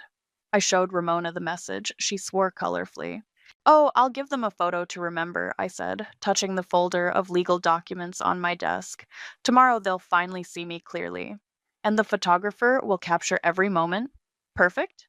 I smiled. After all, as Mom always says, photos are forever. The crystal ballroom sparkled with enough opulence to fund several rounds of my treatment. Champagne towers caught the light, custom topiaries spelled out S&F, and a drone buzzed overhead, capturing every calculated moment. Talia? Mom's voice was artificially bright. You're early, and you changed your dress? Didn't want to strain the photos. I smoothed my black silk dress. Simple, elegant, deadly. It's a bit severe. She frowned. And you're supposed to be in pastels like the other bridesmaids. I'm not a bridesmaid anymore, remember? Table 11 by the kitchen. Before she could respond, Francesca's voice rang out. Everyone, places for the entrance video. I watched my parents rush to position themselves perfectly for the cameras. Stuart and Francesca made their entrance, her white designer dress practically glowing under the professional lighting.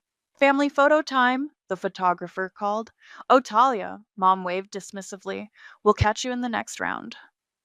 I sat at my assigned table, surrounded by Stuart's old college friends who barely acknowledged me. My phone buzzed. Ramona had arrived. In position, she texted. Camera ready. The toasts began. Mom stood first, champagne glittering.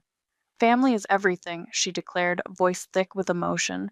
Everything we do for family. My stomach turned. Dad followed. We're so blessed to have both our children here tonight, he said, then added with a laugh, though one of them made this day possible. Stuart's friends snickered. One leaned over to me. Hey, you're the quiet one, right? The sick sister? I smiled tightly. Not quiet. Just waiting for my turn. More toasts followed. Stuart's college roommate. To the golden boy, always knew you'd do something amazing, Francesca's maid of honor. To the most perfect couple, living their best life. Each word felt like another brick in the wall they'd built to hide me behind. Anyone else? The MC asked. I stood up. Mom's face went pale. Talia, sit down, she hissed. This isn't the time. Actually, Mom, it's exactly the time. I walked to the microphone, aware of every camera tracking me. I'd like to share something about family.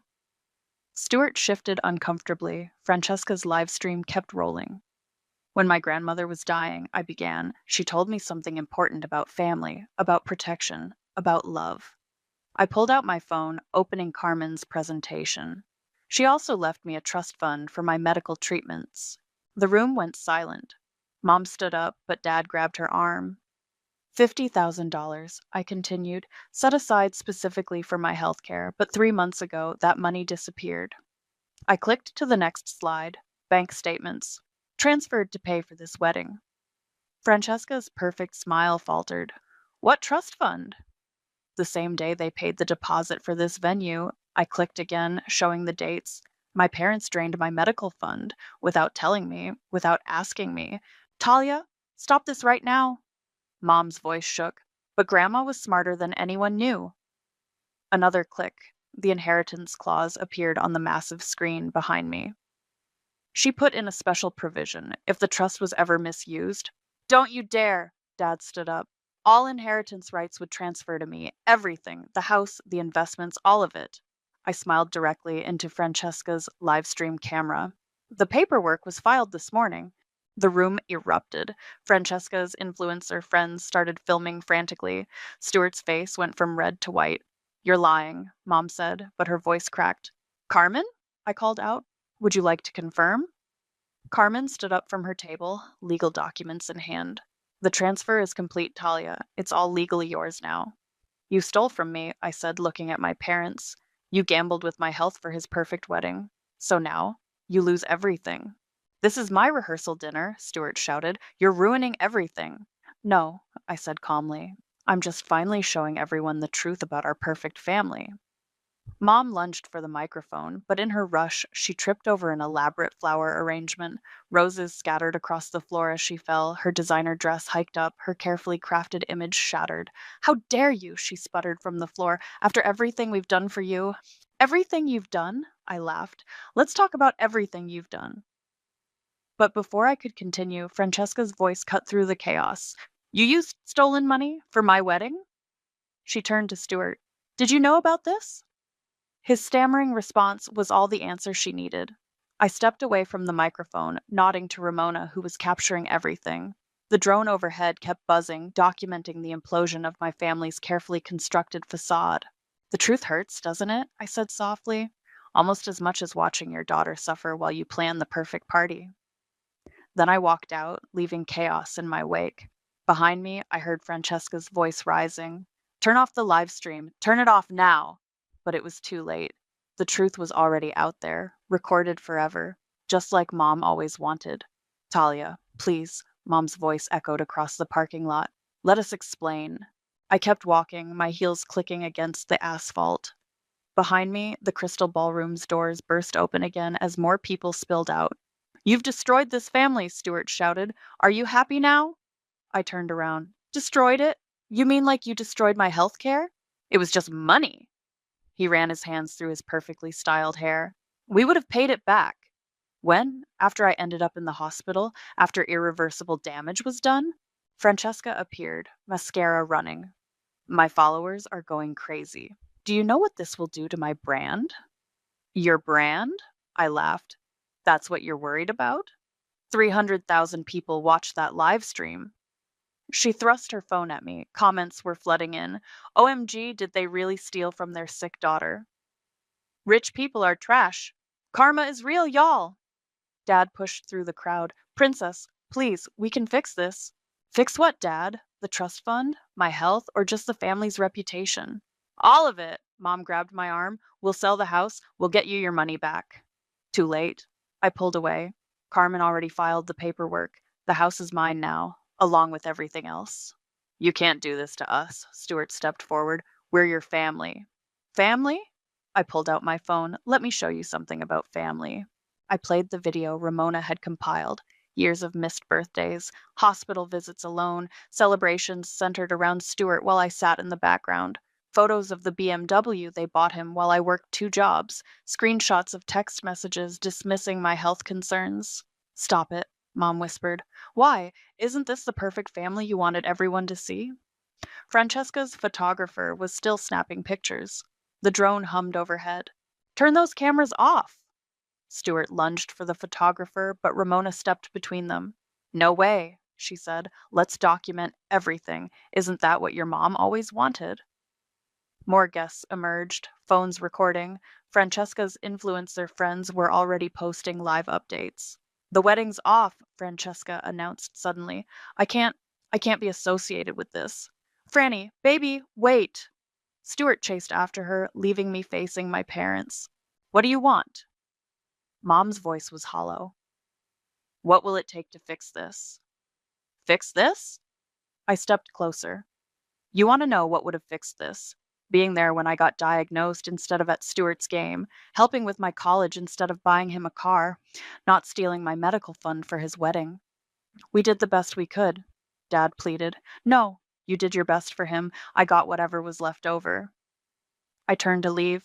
Now you get to see how that feels. Where are you going? Mom called out. To schedule my treatment. You know, the one I had to delay because you emptied my trust fund? But the house, Dad said. Where will we live? You should have thought about that before you gambled with my health. I reached my car. I hear there are some nice rental properties near the hospital. You know, the one I've been going to alone all these years. Talia, please. Mom's voice cracked. We're still your parents. I paused, hand on my car door. You know what Grandma told me before she died? She said sometimes the kindest thing a parent can do is let their child face the consequences of their actions. I met her eyes. Consider this me being kind. You'll regret this, Stuart called out, having given up chasing Francesca. You'll be alone. I've always been alone, I replied. You all just never noticed. Ramona appeared at my side, phone still recording. Need a ride? No. I smiled. For once, I know exactly where I'm going. As we drove away, my phone exploded with notifications, messages from relatives, Francesca's followers, local news wanting comments. But only one message mattered, from Carmen. Papers are filed. It's done. Your grandmother would be proud. In my rearview mirror, I could see my family growing smaller, Mom being consoled by her friends, Dad staring blankly at nothing, Stuart arguing with Francesca's family. The perfect image they'd worked so hard to maintain was shattered, scattered like the roses from Mom's fall. You okay? Ramona asked softly. No, I answered honestly. But I will be. My phone buzzed one last time. A text from Stuart. You've ruined everything. I hope you're happy. I typed back, not happy, just finally free. Then I blocked his number, along with my parents. The time for family drama was over. I had a treatment to schedule and a new life to build, one where I finally put myself first. Behind us, the crystal ballroom's lights grew dim, and with them, the last remnants of my family's perfect facade faded into the night.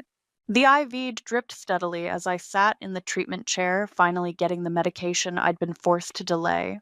My phone, silent for days since I'd blocked my family, suddenly lit up with Carmen's name. The house sale is final, she said when I answered. Your parents moved out yesterday. Where did they go?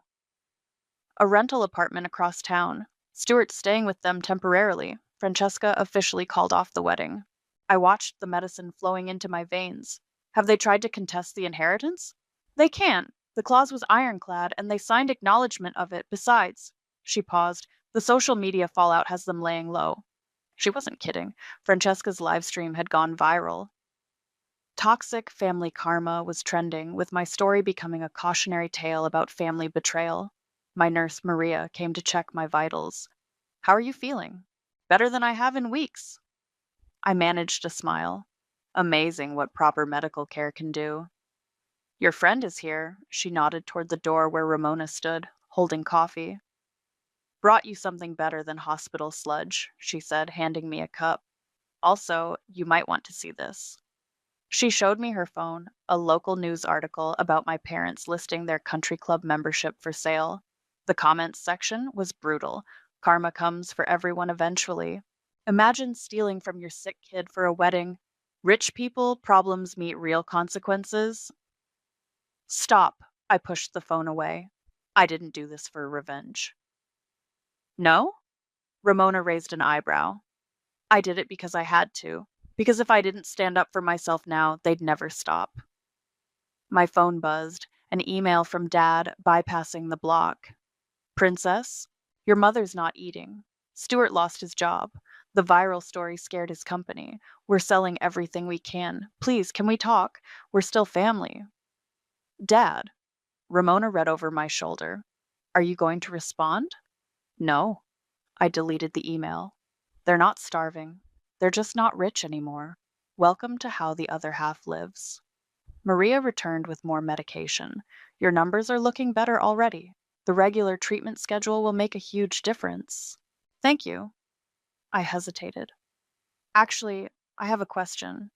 That patient support group you mentioned last time, the one for people struggling to afford treatment? The Women's Health Coalition? They're always looking for donors. I pulled out my laptop, opening my banking app. The inheritance money sat there, $350,000, more money than I'd ever had access to. Can I make an anonymous donation? 3 clicks later, $50,000 was transferred to the coalition, the exact amount they'd stolen from me. Poetic, Ramona commented. Grandma always said money shows who you really are. I closed the laptop. They showed who they were when they took it. I'm showing who I am by giving it. My phone buzzed again. Stuart this time, from a new number. You won. Happy? Mom's crying every day. Dad's selling his golf clubs. I'm sleeping on their couch. Hope you enjoy your revenge. Ramona grabbed my phone before I could respond. Let me handle this. She typed, enjoy the couch. Talia enjoyed working 2 jobs through college while you got a BMW. Karma's funny that way. Then she blocked his new number. You didn't have to do that, I said. Yes, I did, because you're still trying to be nice, and they don't deserve nice. The treatment machine beeped, signaling the end of today's session. As Maria removed my IV, she handed me a pamphlet. The coalition's next meeting. she said.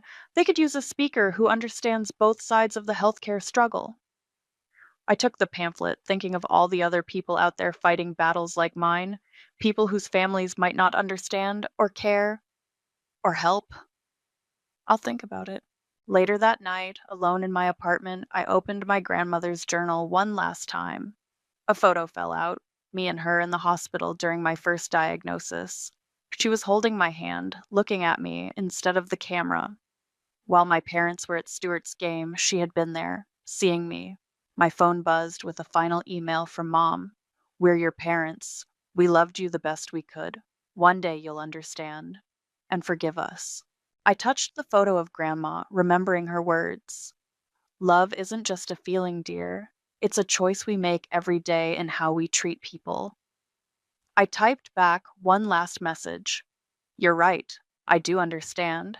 You chose Stuart every single day, in every single way. Now I'm choosing myself. Goodbye, Mom.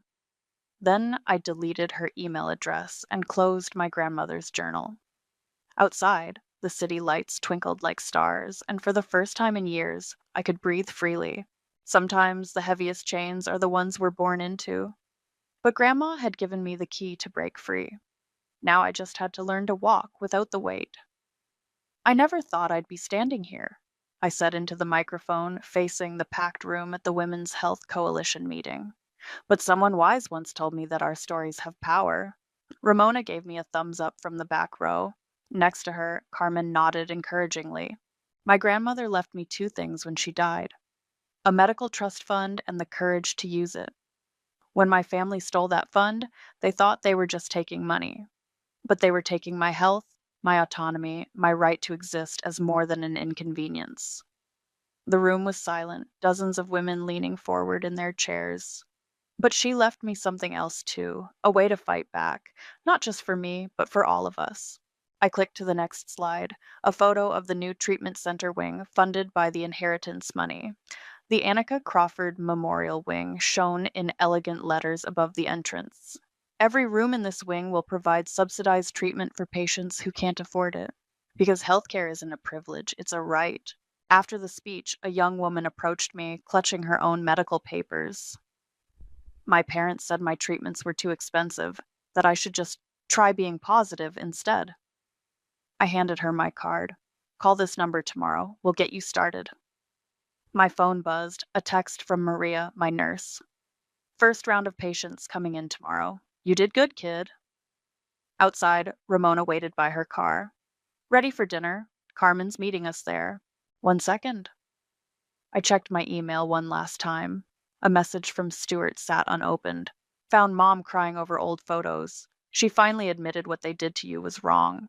Dad's talking about counseling. I never saw it before, how they treated you. I'm sorry. Really sorry. If you ever want to talk. You going to answer him? Ramona asked. Not today. I put my phone away. Maybe not ever. Some bridges stay burned. At the restaurant, Carmen raised her glass. To Annika, she knew exactly what she was doing. To Grandma, I agreed, the only one who ever really saw me. Speaking of seeing things, Ramona pulled out her tablet. Look what Francesca posted. A new video. My journey to understanding privilege and family toxicity. 8 million views. At least someone learned something, Carmen mused. They all did, I said. Mom and Dad lost their status. Stuart lost his perfect life. They finally know what it feels like to struggle. And you? Ramona asked. What did you learn? The waiter brought our food, salmon, my actual favorite, not the stroganoff my mother always claimed I loved. I learned that sometimes the family you're born into isn't the family you need. Sometimes you have to build your own. Speaking of building, Carmen pulled out some papers. The foundation paperwork is ready. Once you sign, the Annika Crawford Medical Fund will be official. I took the pen, thinking of all the other patients out there, fighting battles like mine. The inheritance money would fund treatments for years to come. Perfect timing, Ramona said. Maria texted. They have 3 new patients already approved for subsidized care. My phone buzzed again. Another email from Mom. Saw the new hospital wing. Your grandmother would be proud. I wish we had been. Delete. You know what Grandma told me once? I signed the foundation papers with a flourish. She said sometimes the strongest families aren't the ones we're born into, but the ones we choose to build. I looked around the table, at Ramona, who'd always had my back, at Carmen, who helped me fight, at the foundation papers that would help others fight too. To chosen family, Carmen raised her glass again. To karma, Ramona added with a wink. To Grandma, I finished, who taught me that the best revenge isn't punishment. It's living well and helping others live better too. Outside, the hospital wing's lights glowed in the distance. Tomorrow it would open its doors to its first patients, people like me who needed help and hope. My phone lit up one last time, a message from Maria. First patient tomorrow is a young girl. Her parents chose a vacation over her treatment. Sound familiar? I typed back, tell her she's not alone anymore. Tell her she's finally somewhere she'll be seen. Then I looked at my chosen family around the table and smiled. They always said blood is thicker than water, but sometimes water is exactly what you need to wash away the past and nurture something new to grow. Ready to go? Ramona asked. Big day tomorrow. I stood up, leaving my phone and its unanswered family messages on the table. Yeah, time to help someone else become visible. Because sometimes the best way to heal isn't to fix what's broken, but to build something entirely new from the pieces. I always thought the worst moment of my life would feel more dramatic. Instead, it happened on a perfectly ordinary Tuesday morning while I was eating yogurt at my desk. Your available balance is $12.47. I blinked at my phone screen, then refreshed the banking app. Same number. I refreshed again, my heart starting to pound. Yesterday, that number had been $65,173.20. My house fund, built up over 6 years of overtime shifts and skipped vacations. My name is Ingrid, and this is the story of how my parents stole my future to save my brother's ass. Again. Genesis! I called across our shared office. I need you to look at something. My best friend rolled her chair over, frowning at my phone. That can't be right. Did you get hacked? I was already dialing my bank. 20 minutes and 3 customer service representatives later, I had my answer. The money had been withdrawn yesterday afternoon, in person at my local branch, by my mother, who was still listed as a joint account holder from when she'd helped me open it at 16. I hadn't even known she could still access it. My hands shook as I dialed her number. She answered on the first ring, like she'd been waiting. Ingrid, honey, I was just about to call you. Can you come over tonight? Your father and I need to discuss something important. The $65,000 you took from my account? My voice cracked. That kind of important? A pause. Yes, well, it's about Luca. He's in trouble, sweetheart. Real trouble this time. Come over at 7 and we'll explain everything. She hung up before I could respond. I made it through the workday somehow, though Genesis had to talk me out of the bathroom twice when I broke down crying. At 7:01 p.m., I walked into my parents' house to find them sitting at the kitchen table with Luca. He wouldn't meet my eyes. Sit down, Ingrid, Dad said, using his reasonable voice, the one that meant he'd already decided everything and was just waiting for everyone else to fall in line. I'd rather stand. Your brother made some mistakes, Mum began, reaching for Luca's hand. He got in over his head with some very dangerous people. They were threatening him, sweetheart. We had to act fast. So you stole my money. The words felt like glass in my throat. Borrowed, Dad corrected, and it wasn't stealing. Your mother's name was on the account. To help me save for a house, I was shouting now. My house, the one I've been working towards since I was 21. You're being dramatic, Luca finally spoke, rolling his eyes. It's just money. You can save it up again. I stared at him, my golden boy brother, wearing designer jeans that probably cost more than my monthly grocery budget. How much did you lose gambling this time? That's not important, Mum cut in. What matters is family. Family protects each other. You wouldn't want anything to happen to your brother, would you? What matters, I said slowly, is that you stole $65,000 from your daughter to bail out your son again. You've always been the responsible one, Dad said, like it was a compliment. The strong one. Luca needs more support right now. Support? I laughed, and it sounded horrible. You mean enablement? Theft? We'll pay you back, Mom promised, but I saw the lie in her eyes. They always promise to pay me back. When? I demanded. How? Silence. That's what I thought. I turned to leave, then stopped. You know what the worst part is? You didn't even ask me first. You didn't even give me the choice to say no. Because you would have said no, Luca burst out. You're so fucking perfect, aren't you? Never make mistakes, never need help. Help? I whirled back. Is that what you call this? Help? Ingrid, Mum's voice took on that wounded tone I'd heard my whole life. We're family, we have to stick together. I looked at them, really looked. My mother's practiced concern, my father's stern dismissal, Luca's entitled anger. They'd never change. They'd never even try. You're right, I said quietly. We are family, and family should face consequences together too. I walked out, deleted their numbers from my phone, and drove to Genesis's apartment. As I sat on her couch that night, something cold and certain crystallized in my chest. They wanted family loyalty. I'd give them the kind that shows up in certified mail. You're going full nuclear option, aren't you? Genesis pushed her lunch salad around with a fork, studying my face across the break room table. I know that look. I was hunched over my laptop, scrolling through bank statements. Did you know there's no gift tax exemption for amounts over $15,000? Funny how that works. Girl, slow down. You can't just nuke your parents and expect to feel better. Watch me. I turned the screen to show her a series of screenshots. Look at these transfers. This isn't the first time they've helped Luca this year.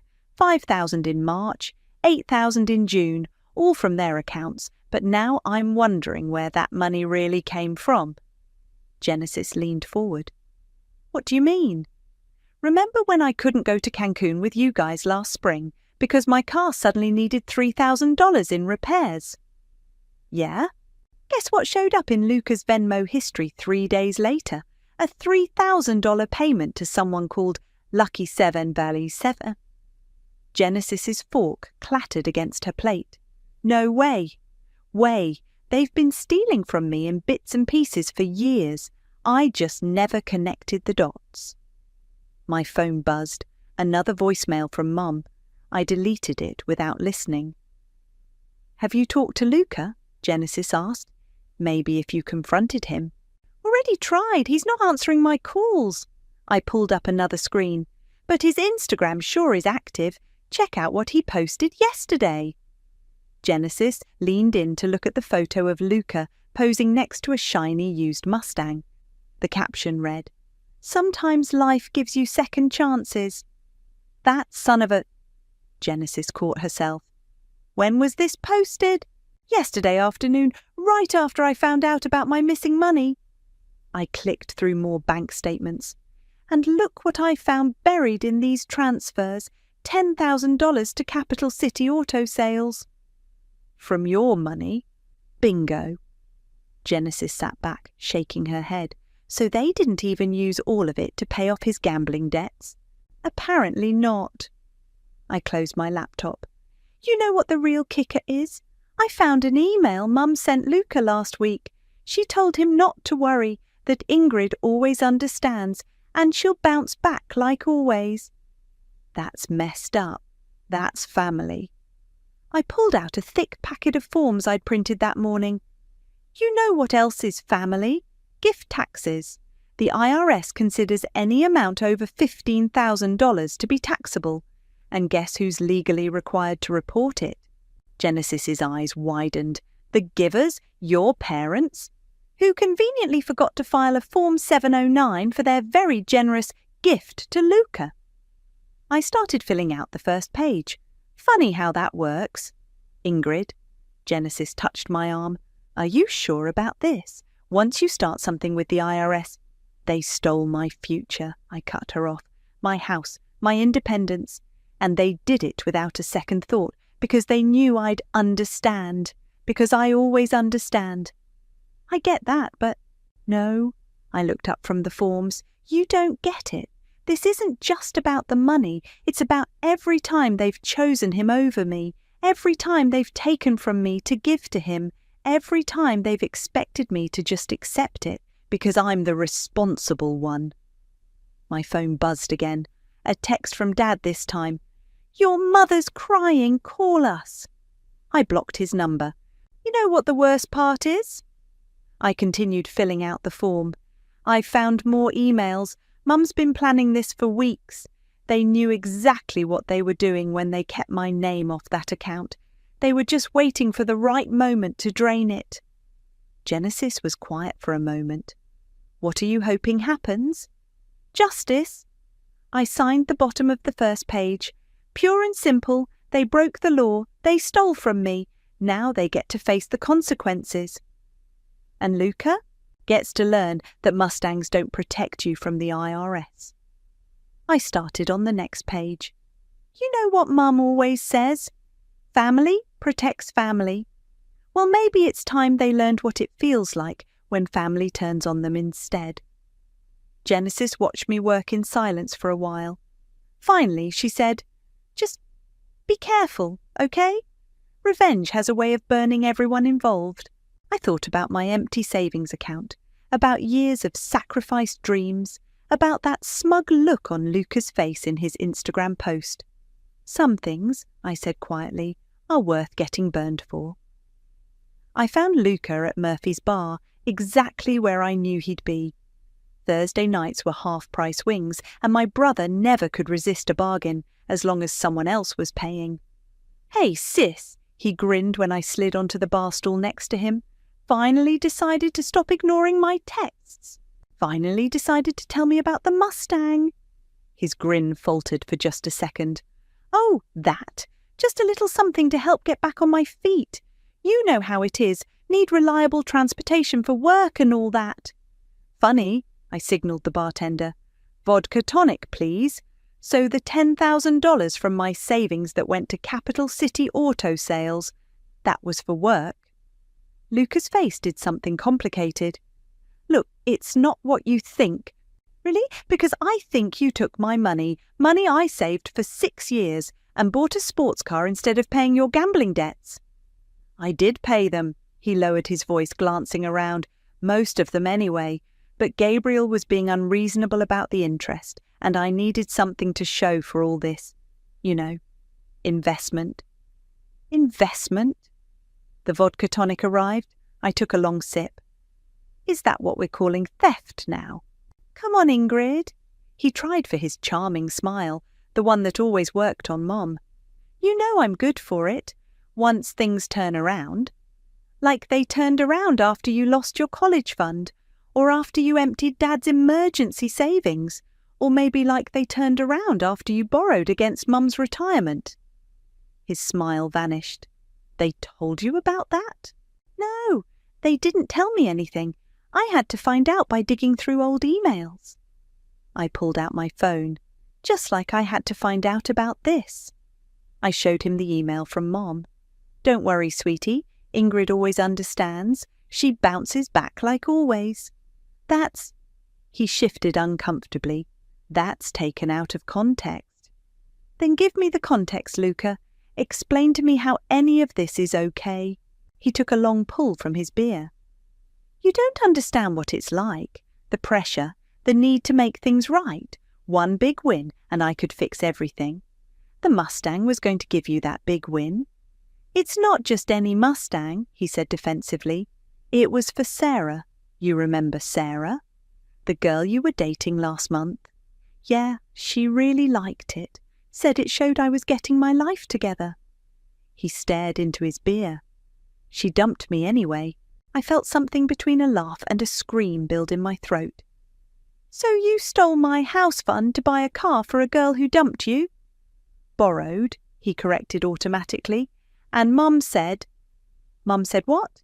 That it was okay to steal from me, that I'd understand? You always do. The words exploded out of him. That's your thing, isn't it? Perfect Ingrid, always understanding, always cleaning up everyone else's messes. Must be nice, being so much better than everyone else. Better? I slammed my glass down. You think this is about being better? This is about being used, about being treated like your personal piggy bank because Mum and Dad decided you're more important than me. That's not true. Really? When's the last time they helped me with anything? When's the last time they sacrificed for me instead of you? He was quiet for a long moment. Finally, he mumbled, You don't need the help. You're, stable. I was stable, I corrected. I was going to buy a house. Now I have $12.47 in my account. I'll pay you back, he said. But the words were slurred. He'd had more than the one beer I'd seen. Once things turn around, once I get back on track. Save it. I stood up. I didn't come here for promises. Then why did you come? I looked at my brother. Really looked at him. The designer clothes bought with stolen money. The keys to my future sitting in his pocket, probably already traded for a car he'd wreck or sell when he needed his next gambling fix. I came to give you a chance to make it right, I said quietly. To come clean, to face what you did. But you can't, can you? You'll never change. Ingrid, the IRS has a form called a 709, I cut him off. You should look it up.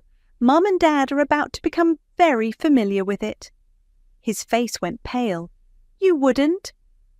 I thought about Mum's email, about always understanding, about always bouncing back. Watch me, I said, and walked out of the bar. That night, I finished filling out the form. My hand didn't shake once as I signed it. The post office clerk barely looked up as I handed over the thick envelope. Certified mail? Yes. I watched her attach the tracking label. With return receipt, please. Form 709, gift tax return. 8 pages of meticulously documented transfers, complete with bank statements, emails, and timestamps. A nuclear bomb disguised as paperwork.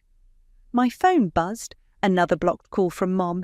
They'd been coming hourly since my conversation with Luca last night. I silenced it without looking. That'll be $7.25, the clerk said. Best $8 I'd ever spent. Later that night, I sat on Genesis's couch, nursing a glass of wine. It's done. How do you feel? Honestly. I stared into my glass. I don't even care about the money anymore. I just want them to feel what I felt. That moment of panic when you realise someone you trusted has betrayed you. Girl, Genesis topped off my glass, they're still your parents. Are they? Because parents are supposed to protect their children. All of them, not just the ones who screw up the most. My phone lit up with a Facebook notification. Victoria, my mum's busybody friend from church, had posted, "Praying for the Emerson family tonight. Can't believe they had to sell poor Ingrid's college fund again to help Luca. Some people never learn." Genesis peered at my screen. How did she? Mom probably told her looking for sympathy. I laughed bitterly. She always does this, plays the martyred mother role while throwing me under the bus. The comments are blowing up. They were. Dozens of reactions, mostly shocked faces and angry emojis.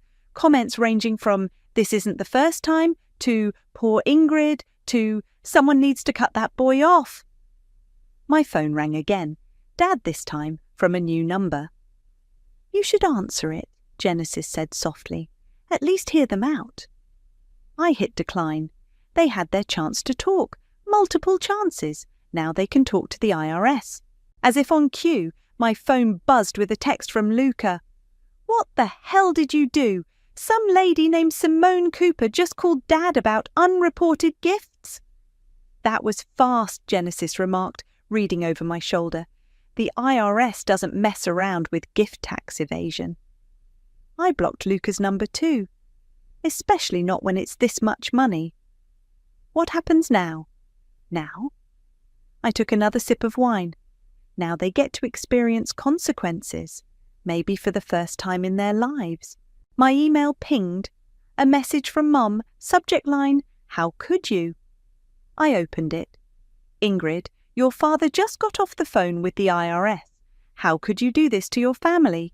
We raised you better than this. Luca is devastated. He trusted you. We all trusted you. If you don't fix this immediately, you'll destroy this family. Is that what you want? To tear us apart over money? Call me as soon as you get this. Mum?" "Wow," Genesis said after reading it.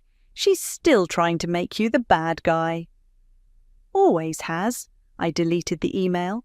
Notice how she's more worried about the family's reputation than the fact that they stole my money. You really think they'll face consequences? The IRS doesn't play around with unreported gifts over $15,000. They'll get hit with fines, penalties, maybe even an audit. I finished my wine, and once that happens, everything comes out. Every sketchy transfer, every covered-up gambling debt, every lie. And Luca gets to learn that Mustangs can be repossessed. My phone lit up again, this time with a voicemail notification. Dad's voice, angry and scared.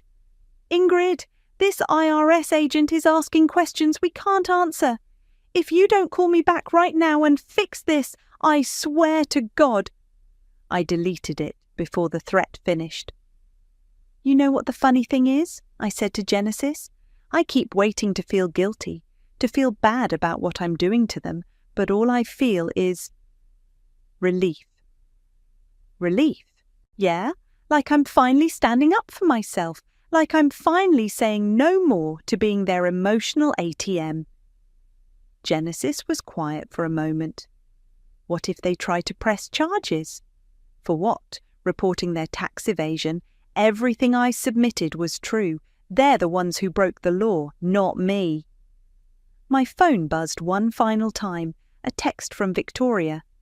"Ingrid, honey, your mother is crying at Bible study. Please call her. Family is everything." I turned off my phone completely. "Family is everything," I echoed. "That's what they always said. But they never meant my part of the family, did they?" Genesis squeezed my hand. "You're my family now." I squeezed back, thinking about that certified mail receipt in my purse. Sometimes family is who you choose, and sometimes family is who you choose to walk away from. The IRS moves faster than you'd expect. 2 weeks after I mailed that form, Dad's lawyer called me at work. "Miss Emerson, this is Robert Kane. Your father asked me to reach out regarding the current situation." "You mean the tax fraud investigation?" A sharp intake of breath. "That's a serious accusation, one that could have severe consequences for your entire family." "I'm aware. Your father is willing to negotiate. Perhaps we could schedule a meeting." "Everything I know is already in the IRS's hands," I cut him off. "Have a nice day." I hung up to find Genesis standing in my office doorway. "Lawyer calls already? That was fast." "Dad's panicking." I showed her the string of texts I'd received that morning. Threats, pleading, guilt trips, the whole spectrum. Mum's been calling everyone we know, telling them I'm having some kind of breakdown. "Speaking of your mum," Genesis nodded toward the office entrance. My mother stood there, mascara streaked down her face. "Ingrid, please, we need to talk." "I'm working." "They're auditing us," her voice cracked. "Do you know what this will do to our reputation? The church committee has already asked me to step down." "That must be difficult for you." I kept my voice flat. "Almost as difficult as having your life savings stolen." "We're your parents." "Really? Because parents protect their children. They don't steal from them." "We were protecting Luca." "By sacrificing me!" The words exploded out of me. "Every single time you choose him, every mistake, every bad decision, every gambling debt, you clean it up by taking from me." "That's not. Remember when I was 16? My hands shook as I stood up. Luca vandalized Mr. Peterson's car, spray painted it because he gave him a C-. You took my college fund to pay for the repairs. We paid you back. No, you didn't. You promised to, just like you promised to pay back the $3,000 you borrowed for my car repairs, the money you gave straight to Luca for his gambling debts. Genesis touched my arm. Ingrid, maybe we should... You want to know the worst part? I continued, ignoring her. I found Luca's bookie, Gabriel Hill. He says he never got the full payment. So where did my money really go? Mum's face went white. That's what I thought. I sat back down. Now, if you'll excuse me, I have work to do. The IRS investigator is coming tomorrow, she whispered. Simone Cooper. She wants to see all our financial records. Then I suggest you start getting them in order. Mum left, shoulders shaking. Genesis watched her go. You okay? No. I pressed my palms against my eyes. But I will be. My phone buzzed, a text from an unknown number. We need to talk about your brother's debts. Gabriel. Before I could respond, Victoria burst into my office. Ingrid, I just heard. Your father's business partner is pulling out because of the audit. How could you do this to them? The same way they could steal my house fund, I guess. But they're your family, and now everyone knows about their problems. She lowered her voice dramatically. The whole church is talking. Good. I met her eyes. Let them talk. After she left, Genesis perched on my desk. You know this is going to get worse before it gets better, right? It has to get worse. I showed her Gabriel's text. The truth always does. My phone rang again. Simone Cooper from the IRS. Miss Emerson, I'd like to schedule a meeting to discuss the gift tax report you filed. Of course. We've uncovered some concerning patterns in your family's financial history. Would tomorrow at 2 p.m. work? I thought about Mum's tears, Dad's threats, Luca's lies. Tomorrow's perfect. After I hung up, Genesis studied my face. You're really going to do this? Tell them everything. Everything? I pulled out a folder. 6 years of documented transfers, screenshots, emails. No more protecting them, no more understanding. And Luca's bookie? Gets to explain to the IRS where that money really went. I smiled, but it felt more like baring teeth. Funny how karma works. My phone lit up with one final text from Luca. They're going to take the Mustang. Hope you're happy. I was. For the first time in weeks, I really was. Because sometimes the best revenge isn't loud or dramatic. Sometimes it's just the quiet click of consequences finally catching up to the people who thought they'd never face them. And tomorrow, at 2 p.m., those consequences would arrive in the form of an IRS investigator who didn't care about family loyalty or mother's tears. She only cared about the truth. The fallout happened faster than even I expected. By Friday, Dad's business partner had pulled out of their joint venture, citing liability concerns. Mum lost her position as treasurer of the church committee. And Luca? His friends started disappearing the moment they realised his endless supply of money had run dry. Your brother's car got repossessed yesterday, Genesis told me over lunch. It's all over Facebook. I scrolled through my feed, past the sympathetic posts and crying emojis. Play stupid games, win stupid prizes. Victoria's running her mouth again. Says your dad had to cancel their country club membership. Tragic. I took a bite of my sandwich. Maybe they can use the membership fees to pay their tax penalties instead. My phone buzzed. Gabriel again. He'd been trying to reach me all week. You going to answer him eventually? And say what?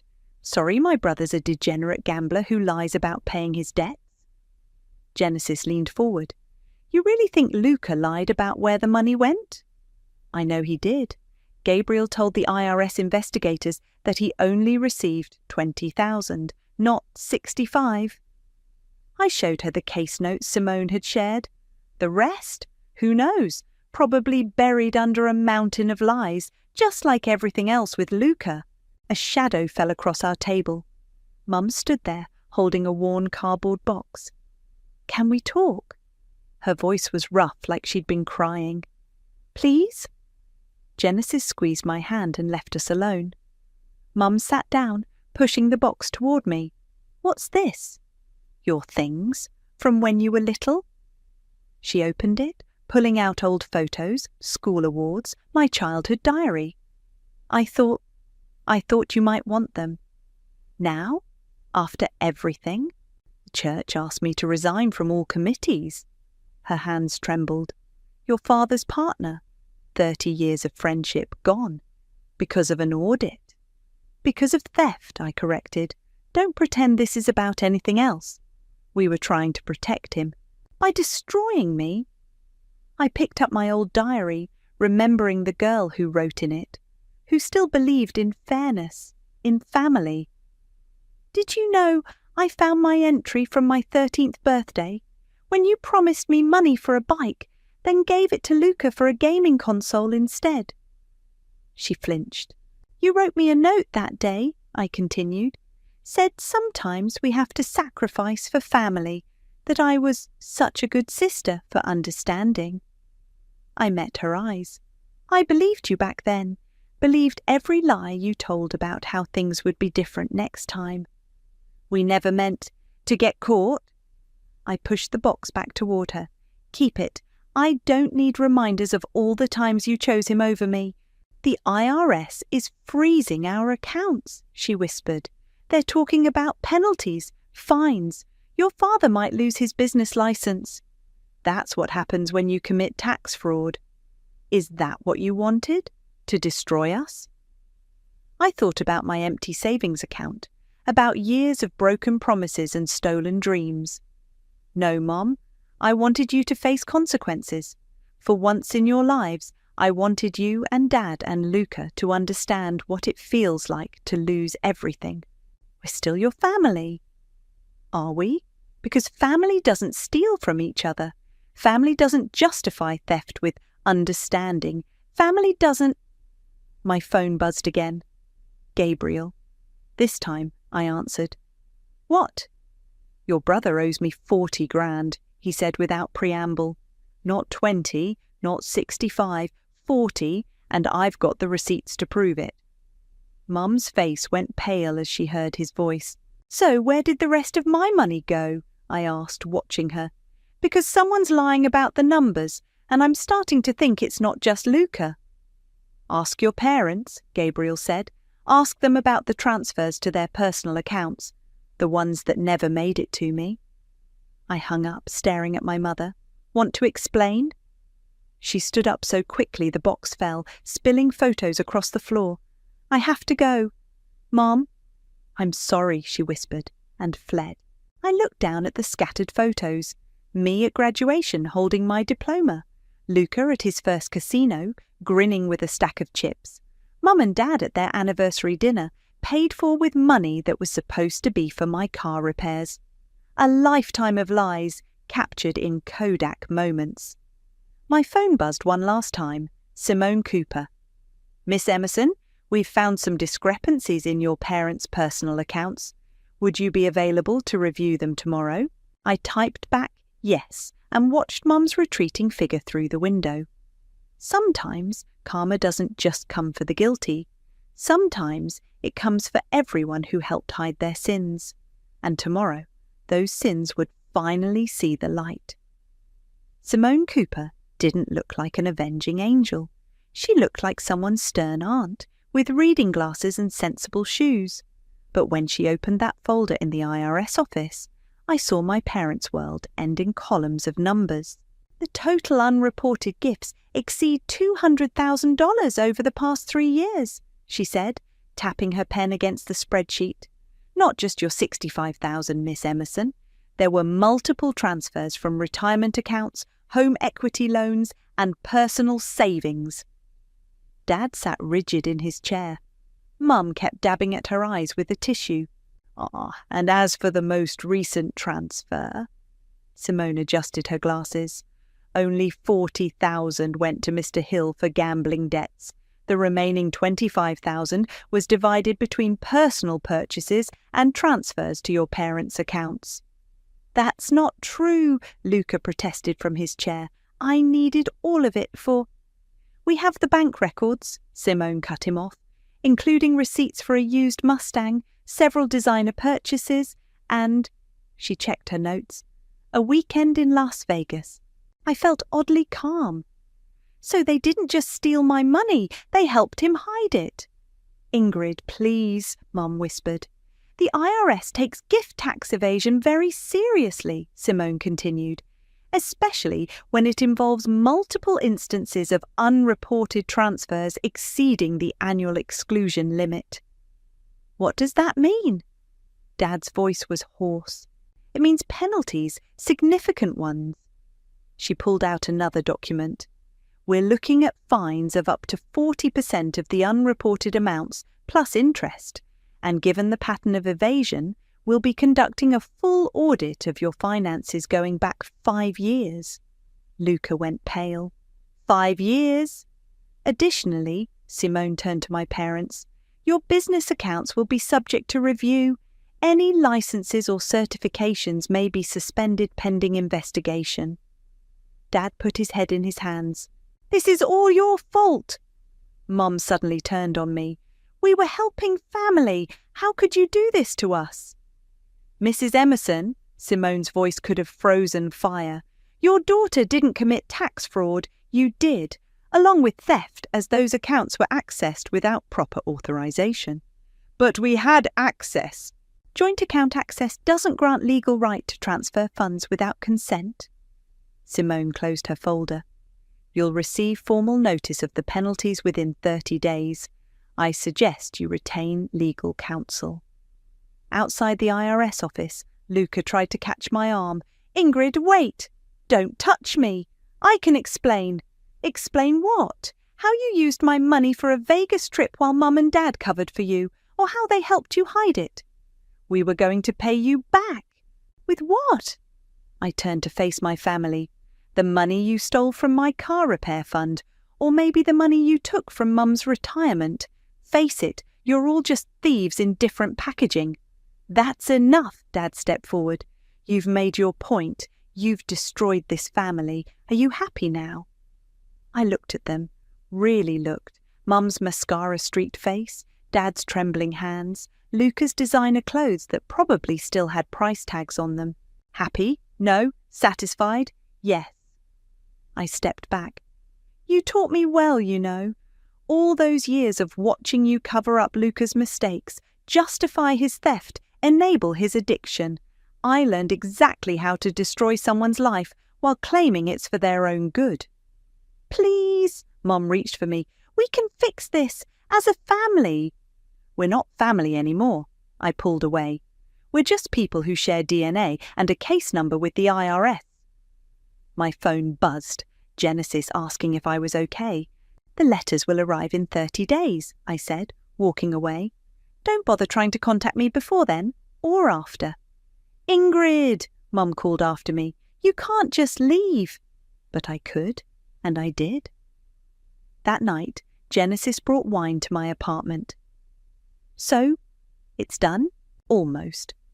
I showed her the final numbers on my phone.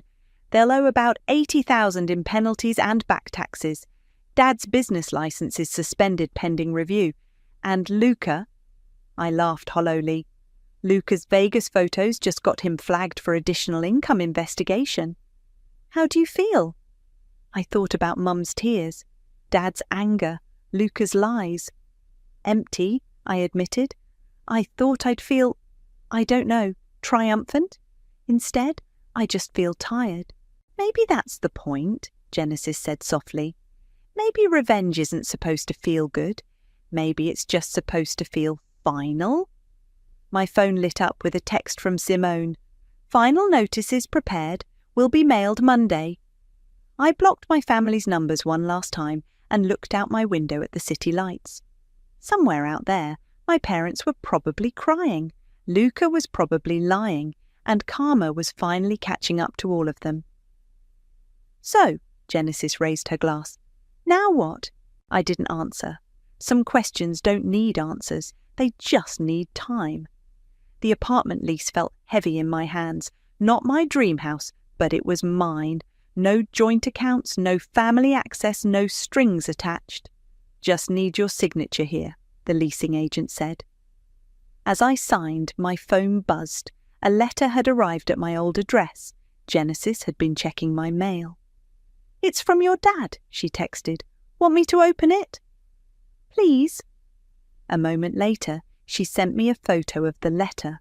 See, Mingrid, the final IRS notices came today.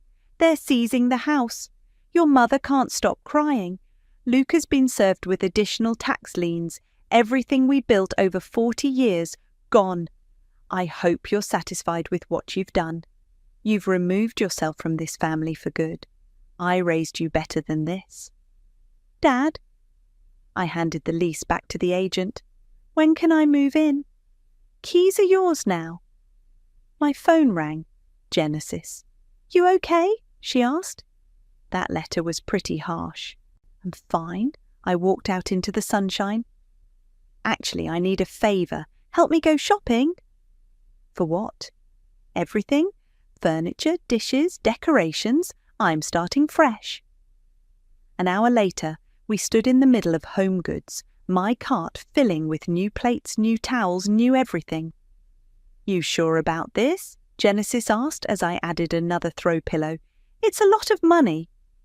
I'm starting over, I said. No hand-me-downs, no family heirlooms, no memories, just mine. My phone buzzed again. Victoria, of course. Your mother's being treated for anxiety attacks. Your father's business is closing. Is this what you wanted? I blocked her number. They're still trying to make you the villain, Genesis observed. They always will. I picked up a coffee mug with Fresh Start written on it. But here's what they don't understand. I'm not the villain or the hero. I'm just someone who finally stopped playing by their rules. We loaded my purchases into Genesis's car when another text came through from Gabriel. Your brother's in trouble again. Deeper this time. Don't worry, I won't let him drag you into it. Block him too? No, I said. Keep that one. Might need it someday.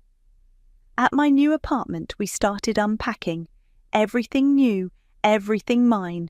No history, no guilt, no obligation. Letter came from the IRS too, Genesis said, pulling it from her purse. Inside was a formal notice. Case closed. Penalties assessed. Justice in black and white. So that's it? Genesis asked. It's really over. Almost. I pulled out my phone and opened my email.